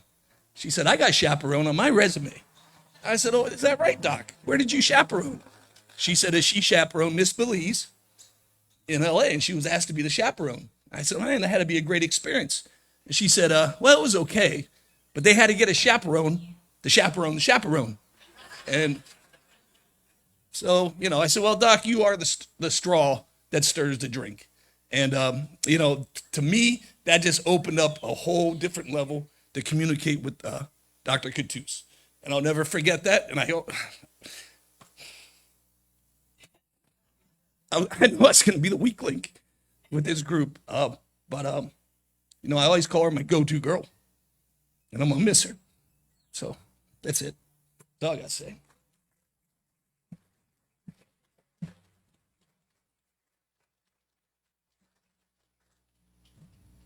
I've known this man for 10 years and I've never seen him getting so emotional. Barney, thanks very, very, very much. Very significant to Miss Sylvia. So we want to now transition with a musical tribute by Miss Lemus called Hero by Mariah Carey.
Well, thank you very much, Ms. Lemos. And now we come to probably one of the most critical parts of this ceremony, where we're going to be opening the floor to family, friends, and colleagues to hear their reflection. Right? Hear the reflection. We started at 9 and we should have finished at 11. So we are running a little bit late. But for Dr. Cattouse, it's never too late. So I'd like to now open the floor officially for family, friends, and colleagues' reflection. And we want to start with Christian.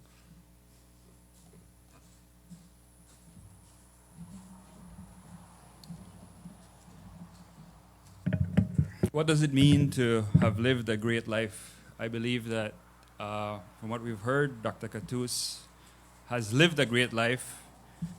We do that by the legacy that we leave behind. And a legacy is not just built overnight. It takes a lot of hard work. I met Dr. Cattouse in my undergrad studies and later on in my master's degree studies. And I remember after I was done, I said, okay, I'm done. I'm going to go about my business and work and do business and etc. Got a call from her one day and says, we want to, her and her partner, Miss Diana, says, we want to create this Galen Alumni Association. We want to keep the Eagles in a nest after graduation.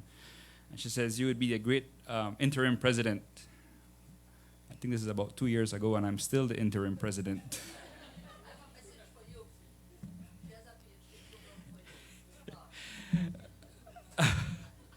I said, you know, and to backtrack a little bit, we have a family member that passed that we used to call him Opa, which means grandfather in Dutch.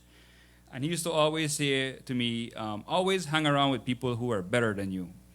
And I didn't never really ask why. I was a kid, didn't really. But as I've gone into adult life, I've realized that if you hang with people that are better than you, they pull you up to their level. And that's what Dr. Cattouse has done with many, many, many, many people. And I just wanted to I had not intended to speak today, but that influence that she has instilled in me would have me with regret sitting there and having not have shared my opinion. And one of the last challenge that she left me, I didn't know it was going to be a challenge. She says, we are now Galen University is going to launch their doctoral program. She's been fighting hard for this thing. And she never said, I'd like you to do it. You're going to do it. And so now I don't really much have a choice because we have to now honor her legacy, and we all share a part of her legacy. And I just wanted to stand here as one of her proteges, that I know there are many, many, many under the tent, and many, many, many out in Belize. And now it's on us to carry on living great lives and building Belize, building in whatever organizations that we participate in. And I know that I will continue doing that at Galen University based on her influence on me. And I just wanted to say thank you, Dr. Kat. And as one of our members, alumni, said on a talk show, the only regret I have is not have known her earlier or sooner. Thank you.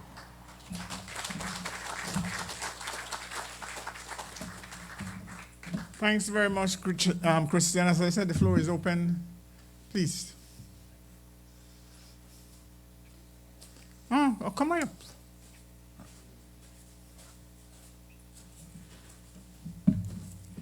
First of all, hi, I'm Dr. Dion Chamberlain Miranda, and first of all, I want to extend my condolences to the entire Galen team, to the people of UB, and to all of us, especially Denise and her family, who I know is bearing a really hard time. But thank you, Galen, for giving this beautiful send-off. There are people around the world who have joined up, Maxine in England and Marcia in Barbados and many places that are here with us right now. So thank you for that. Some people come into your life for a reason, a season, or a lifetime. I'm one of the legacy people that we spoke about. I worked on that. My marketing class in 1985, that was that response to the media. We were part of that. Dr. Barrow, you know, you were the head of UB at the time. I believe I will never fill her legacy completely because the shoes are, although her feet were smaller than mine, the shoes are really huge.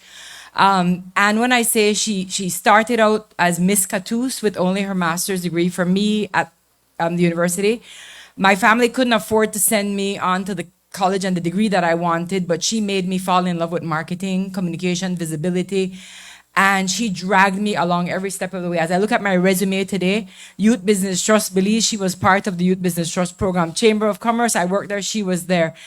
She has filled my resume, and everywhere I met her, I was embraced. When I had children, she embraced them. When I had a husband, she embraced him even more. She forced him to come to college here at Galen with a master's program.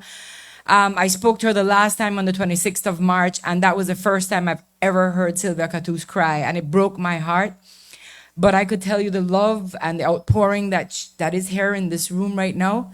She is here with all of us, and although I cannot live who she is, one thing I will trust her. I will always understand that we can be feminine, yet firm and formidable, and wear heels. I know I didn't wear it today because I knew how the gravel would be, but always dress up, ladies. Always put on that red lipstick because it really will take you to the next spot. So the last things I want to say is, do not stand at my grave and weep. I am not there. I do not sleep. I am 1,000 winds that blow. I am the diamond glints on snow.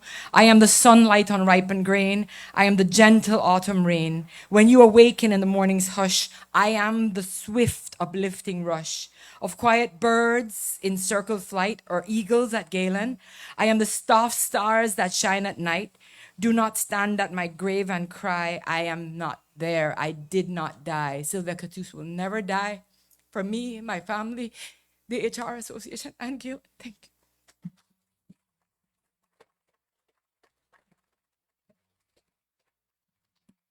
And Chamberlain, thanks for reminding us that she's not dead.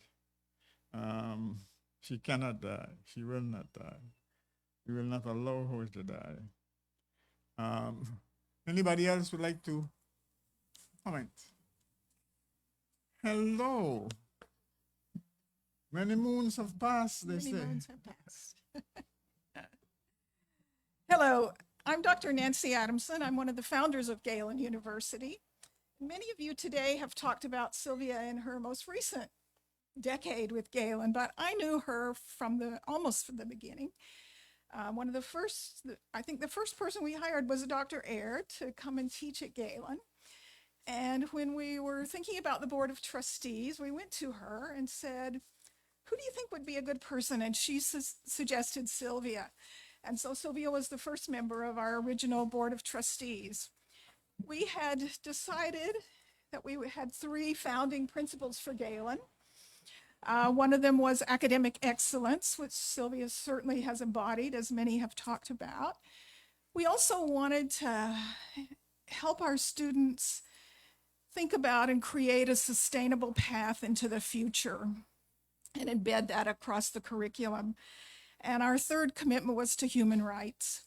And so in those early years, those 4 years that she was on that first Board of Trustees, Sylvia helped to build and create the policies and procedures that have carried Galen University from when we opened in the fall of 2003 with 14 students to today. And it's quite an accomplishment. And I was delighted when Dr. Ayer told me that she wasn't letting Sylvia retire, but she was moving back to Belize, back to Galen. So many of you have captured all that Sylvia was. What I remember most of all are 2 things. We shared a deep commitment to women's rights, the equality of women. And in those early meetings of Board of Trustees, and all of you know how meetings can go, sometimes we would have to sneak out as the 2 women and lot about how to manage the men we were dealing with, something I'm sure many of you have experienced. And the other thing I remember about Sylvia is she was so funny, so witty. It was just a delight to be always in her presence. And she will live on through all of us. And so thank you, Sylvia, wherever you are, for being you and for sharing that with all of us.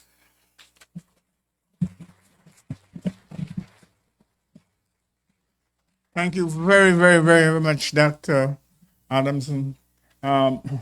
Yes, step right up. I know you. She happens to be my daughter. Hi, so good morning, everyone. I kind of just wanted to share a personal reflection about Dr. Cattouse. So I did my undergrad degree with Galen University, and then I went straight and did my graduate. And when I was doing my master's in business admin, during the first year, everything was going good. And then spring came, and I failed a course. So I failed managerial economics. I think I ended with a D plus. And at that point, I was just like, this is over. I've never failed.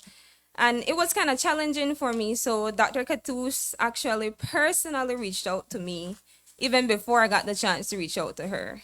She was like, what's happening? Please come to my office. This is at BIM Belize City.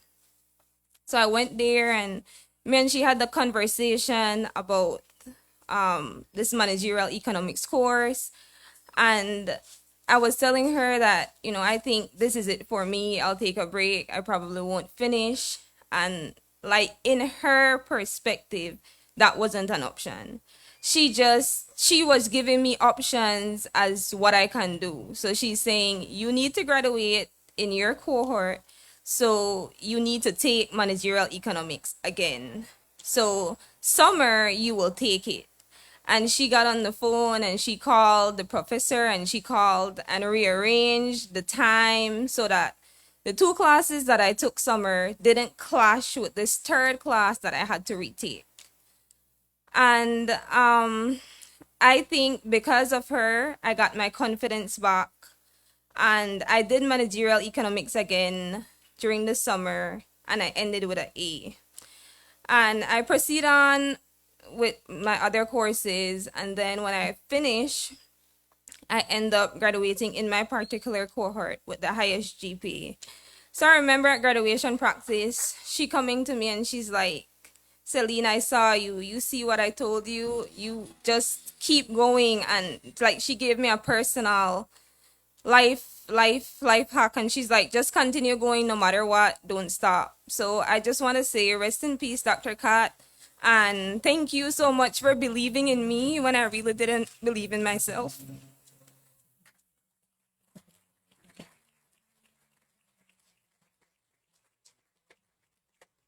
Thank you very much, Celine. It's nice seeing you. It's only occasions like these I see her on her birthday when she wants me to take her to lunch.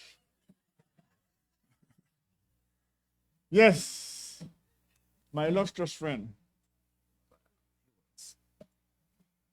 Thank you, Dr. Barrow. Godwin House. Sylvia, as Vincent Roy said, used to call me Godwin Arthur. Most people don't know. But way back. Just a few couple things. Nobody mentioned the strength of her in her politics, which I want to mention. Of course, she was a supporter of the UDP. She was on the board. She was in the National Center. And that doesn't always work in this country because politics is too divisive. So, one of the things that stood out was the Chamber of Commerce. When the Chamber of Commerce was going to die, it had gone bankrupt, etc., etc. And we had our government in power at the same time, and the idea was, let's let it die because all those people on the board are PUP anyway. And that's how we thought. All them businessmen are PUP, then they help bring down the government. And Sylvia said to me, Godwin, come on, man. Nobody knows of Belize Business Bureau around the world, but Chamber of Commerce is a household word. So how are we going to go now internationally? We represent Business Bureau. We go internationally, represent a chamber. And we work to build the chamber back today. It's legend. That people hardly know because she had to stand up to our party's leadership at the time and say, no man, this can't work. And then the tables flipped and we had the People's United Party in power. And she was on the TIPS, the First Trade and Investment Promotion Service, which I chaired. And we have to negotiate with Taiwan a huge loan. So she, in her brilliance and her expertise, put everything together. And when the government changed, she handed it to the then new Prime Minister and said, this is what we have at TIPS. And I was in the meeting, he said, oh, thank you very much, but we will look at it. And of course, as we do things, we flip TIPS to Beltrade. And the documents withered away, which was very unfortunate. And she was a little saddened by it. And she reminded me of something that happened in Mexico when we went there. And this one will make you all laugh. These are the various sides of Sylvia. Our then ambassador, now deceased, Fred Martinez, we had a night briefing. It was a large delegation, very prominent Belizean women. And in a male society, this sometimes doesn't work too well because the women are supposed to be relegated to where they know they should be relegated, but not Sylvia.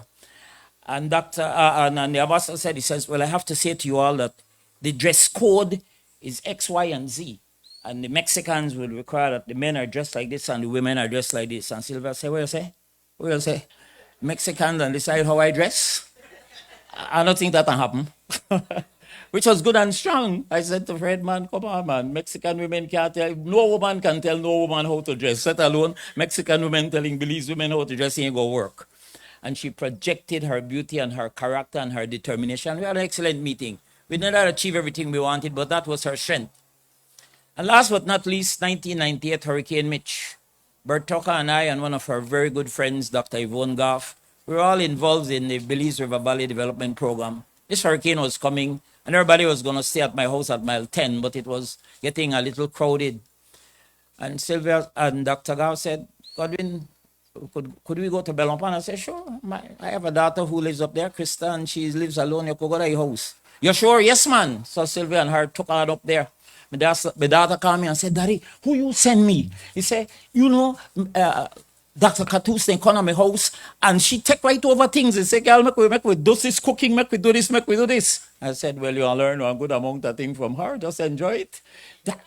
And that's what happened. And that led to her encouraging my daughter to do her master's and to work on her PhD. So those are some of the sides of Sylvia that I will always remember. Beautiful friend of mine. I loved her to death. Strong woman, positive. Nobody could put her down, and forthright. Rest in peace, my friend, and God bless.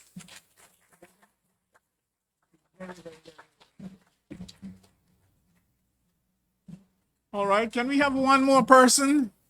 I really am seeing somebody with a fan over there that I would like to come. If she can and she has the strength to come to close this ceremony. She was so close to Sylvia. Anybody? Huh? Well, of course, Dr. Rutler, come.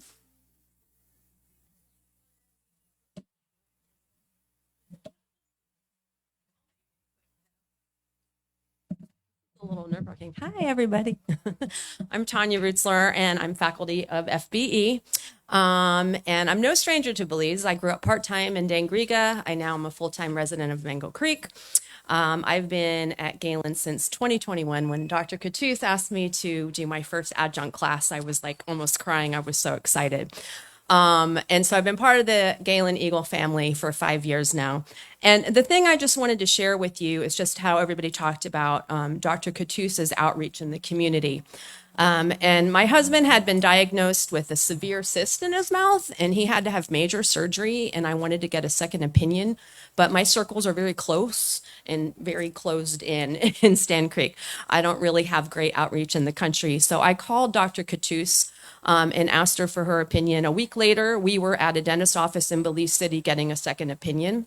And then I needed to source a propane refrigerator that I grew up with out at the Keys, and I wanted one out at my house. Within 2 days after I called Dr. Cattouse, I had a propane refrigerator in my house. And then when my father passed away last year, I wanted to bring his car down here and get it shipped. And within 2 hours, I was talking to somebody, getting the paperwork filled out to bring it here. So the point is that when I needed her, not just as my dean, but as a friend and a person who had resources and could get me to where I needed to get things done, she was my go-to gal. So again, rest in peace, Dr. Cattouse. Thank you.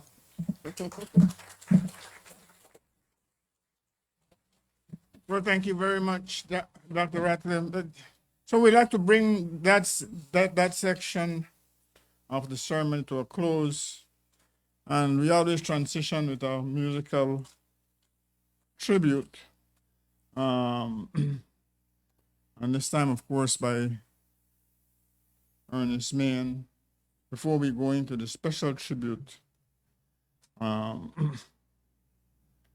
led by Nelson Ness. Right, special tribute led by Nelson Ness. Nelson is our landscape engineer around here. He is responsible almost single-handedly for what you see around here by way of landscape. And he has a special tribute that he would like to make. But before we do, I want to pass it on to Ernest. Yes, Ernest.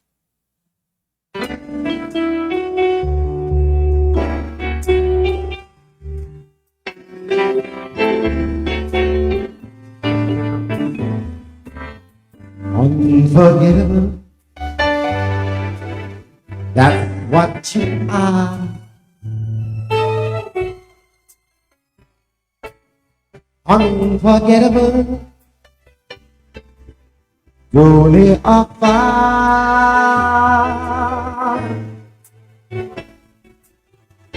like the sun that clings to me, how to talk you that speaks to me, never be as someone been more unforgettable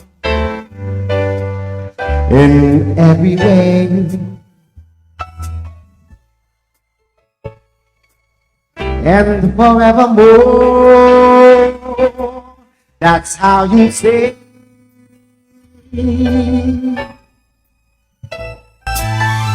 That's why, darling, it's incredible that someone so unforgettable thinks that I am unforgettable too.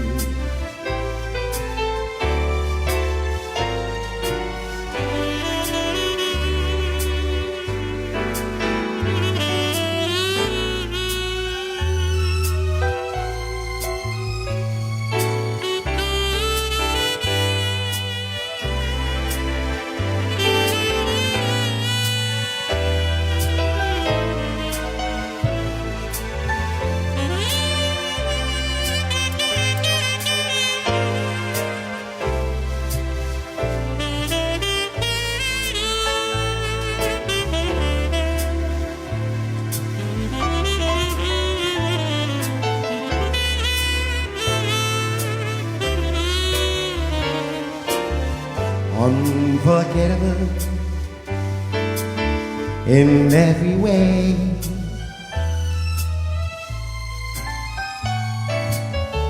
and forevermore. That's how you stay.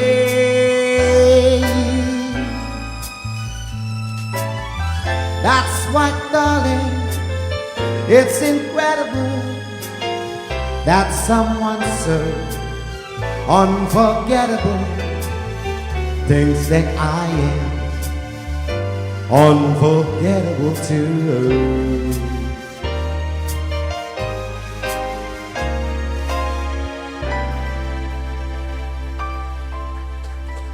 Thank you.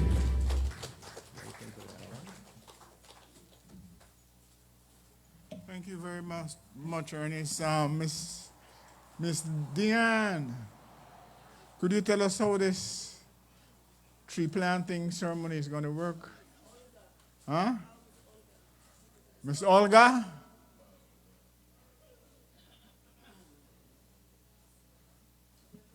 Because there is Nelson in the back there.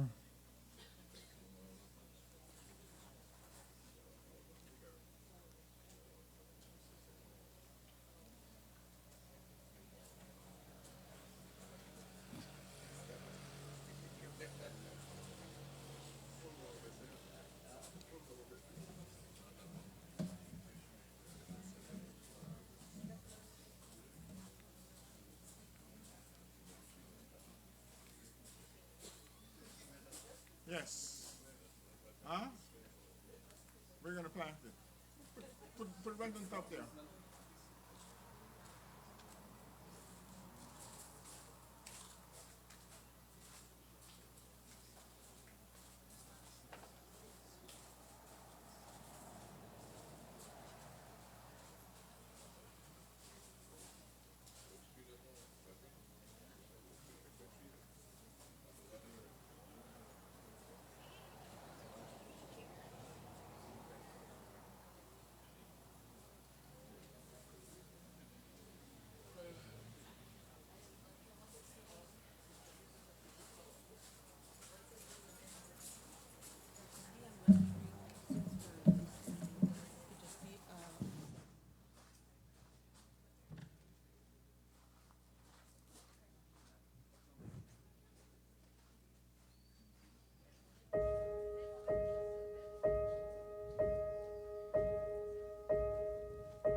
Some say love.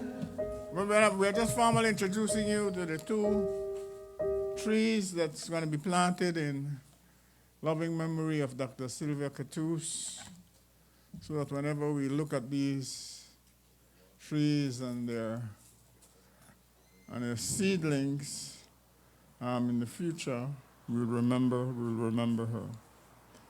The actual physical planting will happen sometime this afternoon. Okay. So with that, we'd like to bring the ceremony to an end with a few closing remarks.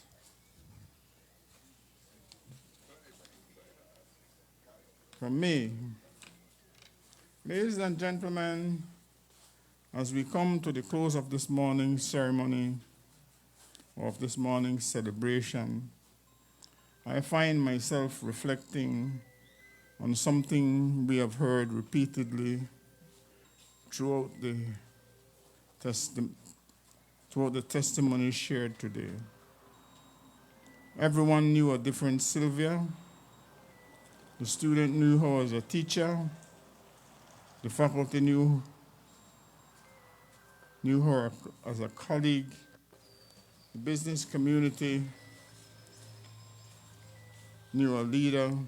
The Rotarians knew a servant. The NGO community knew an advocate. And the family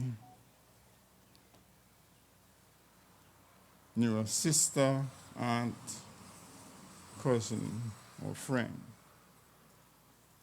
And yet, despite of these many different roles, a common theme emerged. But she cared. But Sylvia cared deeply. She cared deeply about people. She cared deeply about excellence. She cared deeply about Louise. And she cared deeply about the future. On behalf of the Galen community and of all of us, we'd like to ask the God of might, wisdom, and justice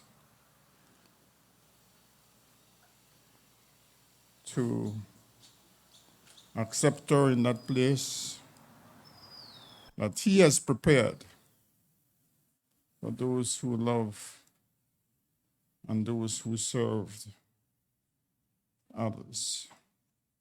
Sylvia Louise, rest in peace. We'll see you again soon. Thank you very, very, very, very much for coming.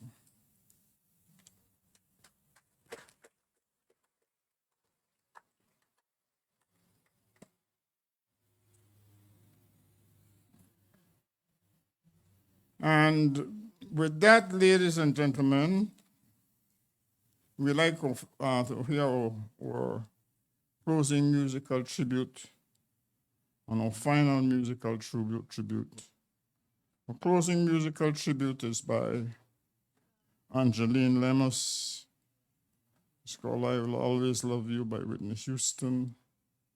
And that's going to be followed by the final musical tribute by Ernest Mann, special version of Candle in the Wind.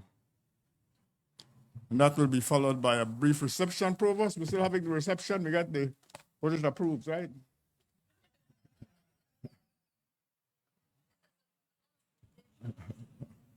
A lot of donations. All right. Yes, I see Mr. Tom Moran, our accountant, smiling. So I'm quite sure he made a substantive contribution to himself. Yes, Ernest, it's all up to you.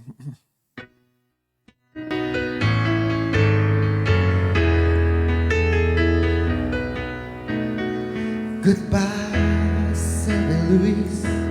May you ever grow in our hearts. You were the grace that place itself when lives were torn apart. You call into our country and you whisper to those in pain.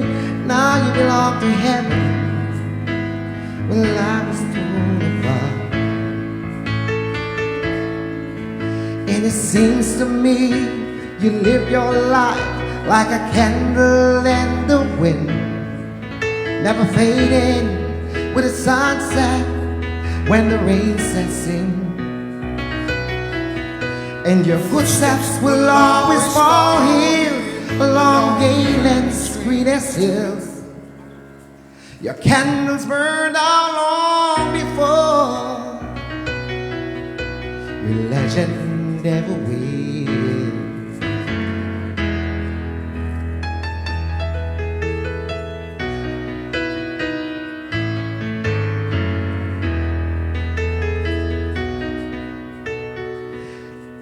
Loveliness we lost, the absence of your gentle smile, the storms will always carry for your spirit and your grace.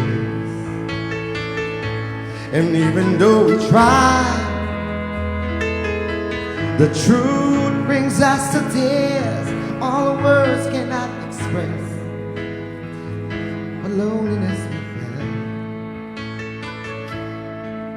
And it seems to me you live your life like a candle in the wind, never fading with the sun sets and the rain sets in.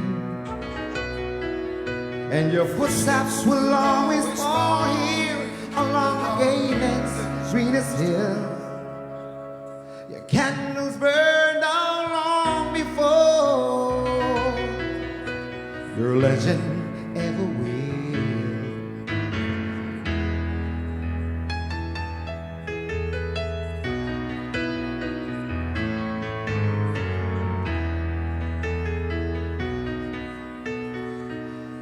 Goodbye, St. Louis. May you ever grow in our hearts.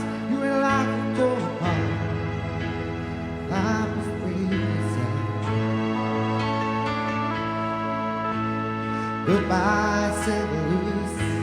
From a country lost without your soul, who miss the ways of your compassion more than you ever know.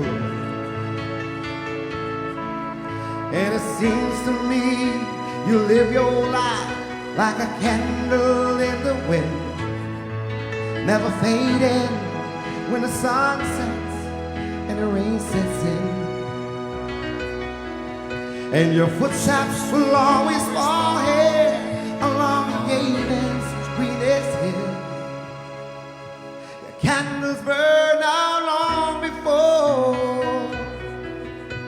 Your legend ever will.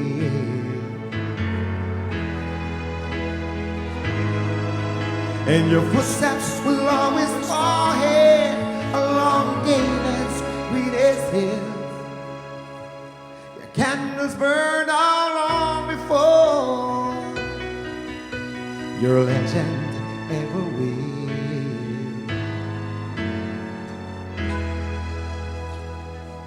Thank you.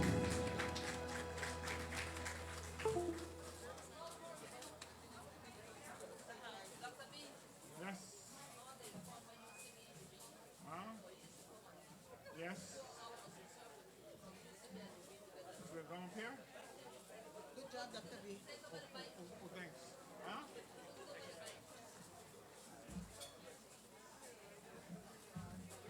Well, one important memorial for us is for all the UB and Galen University faculty and staff who have had the pleasure and the privilege to work with Dr. Cattouse to come up front for us to do a group picture for our own archives.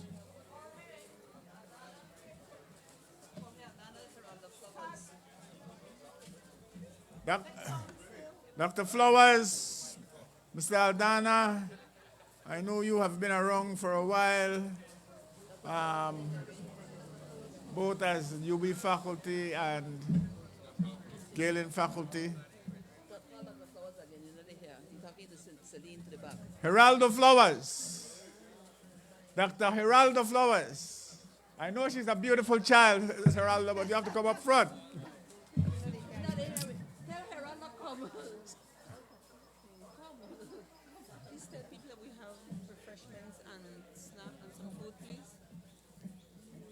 Hi, I know it's lunchtime. We have refreshments.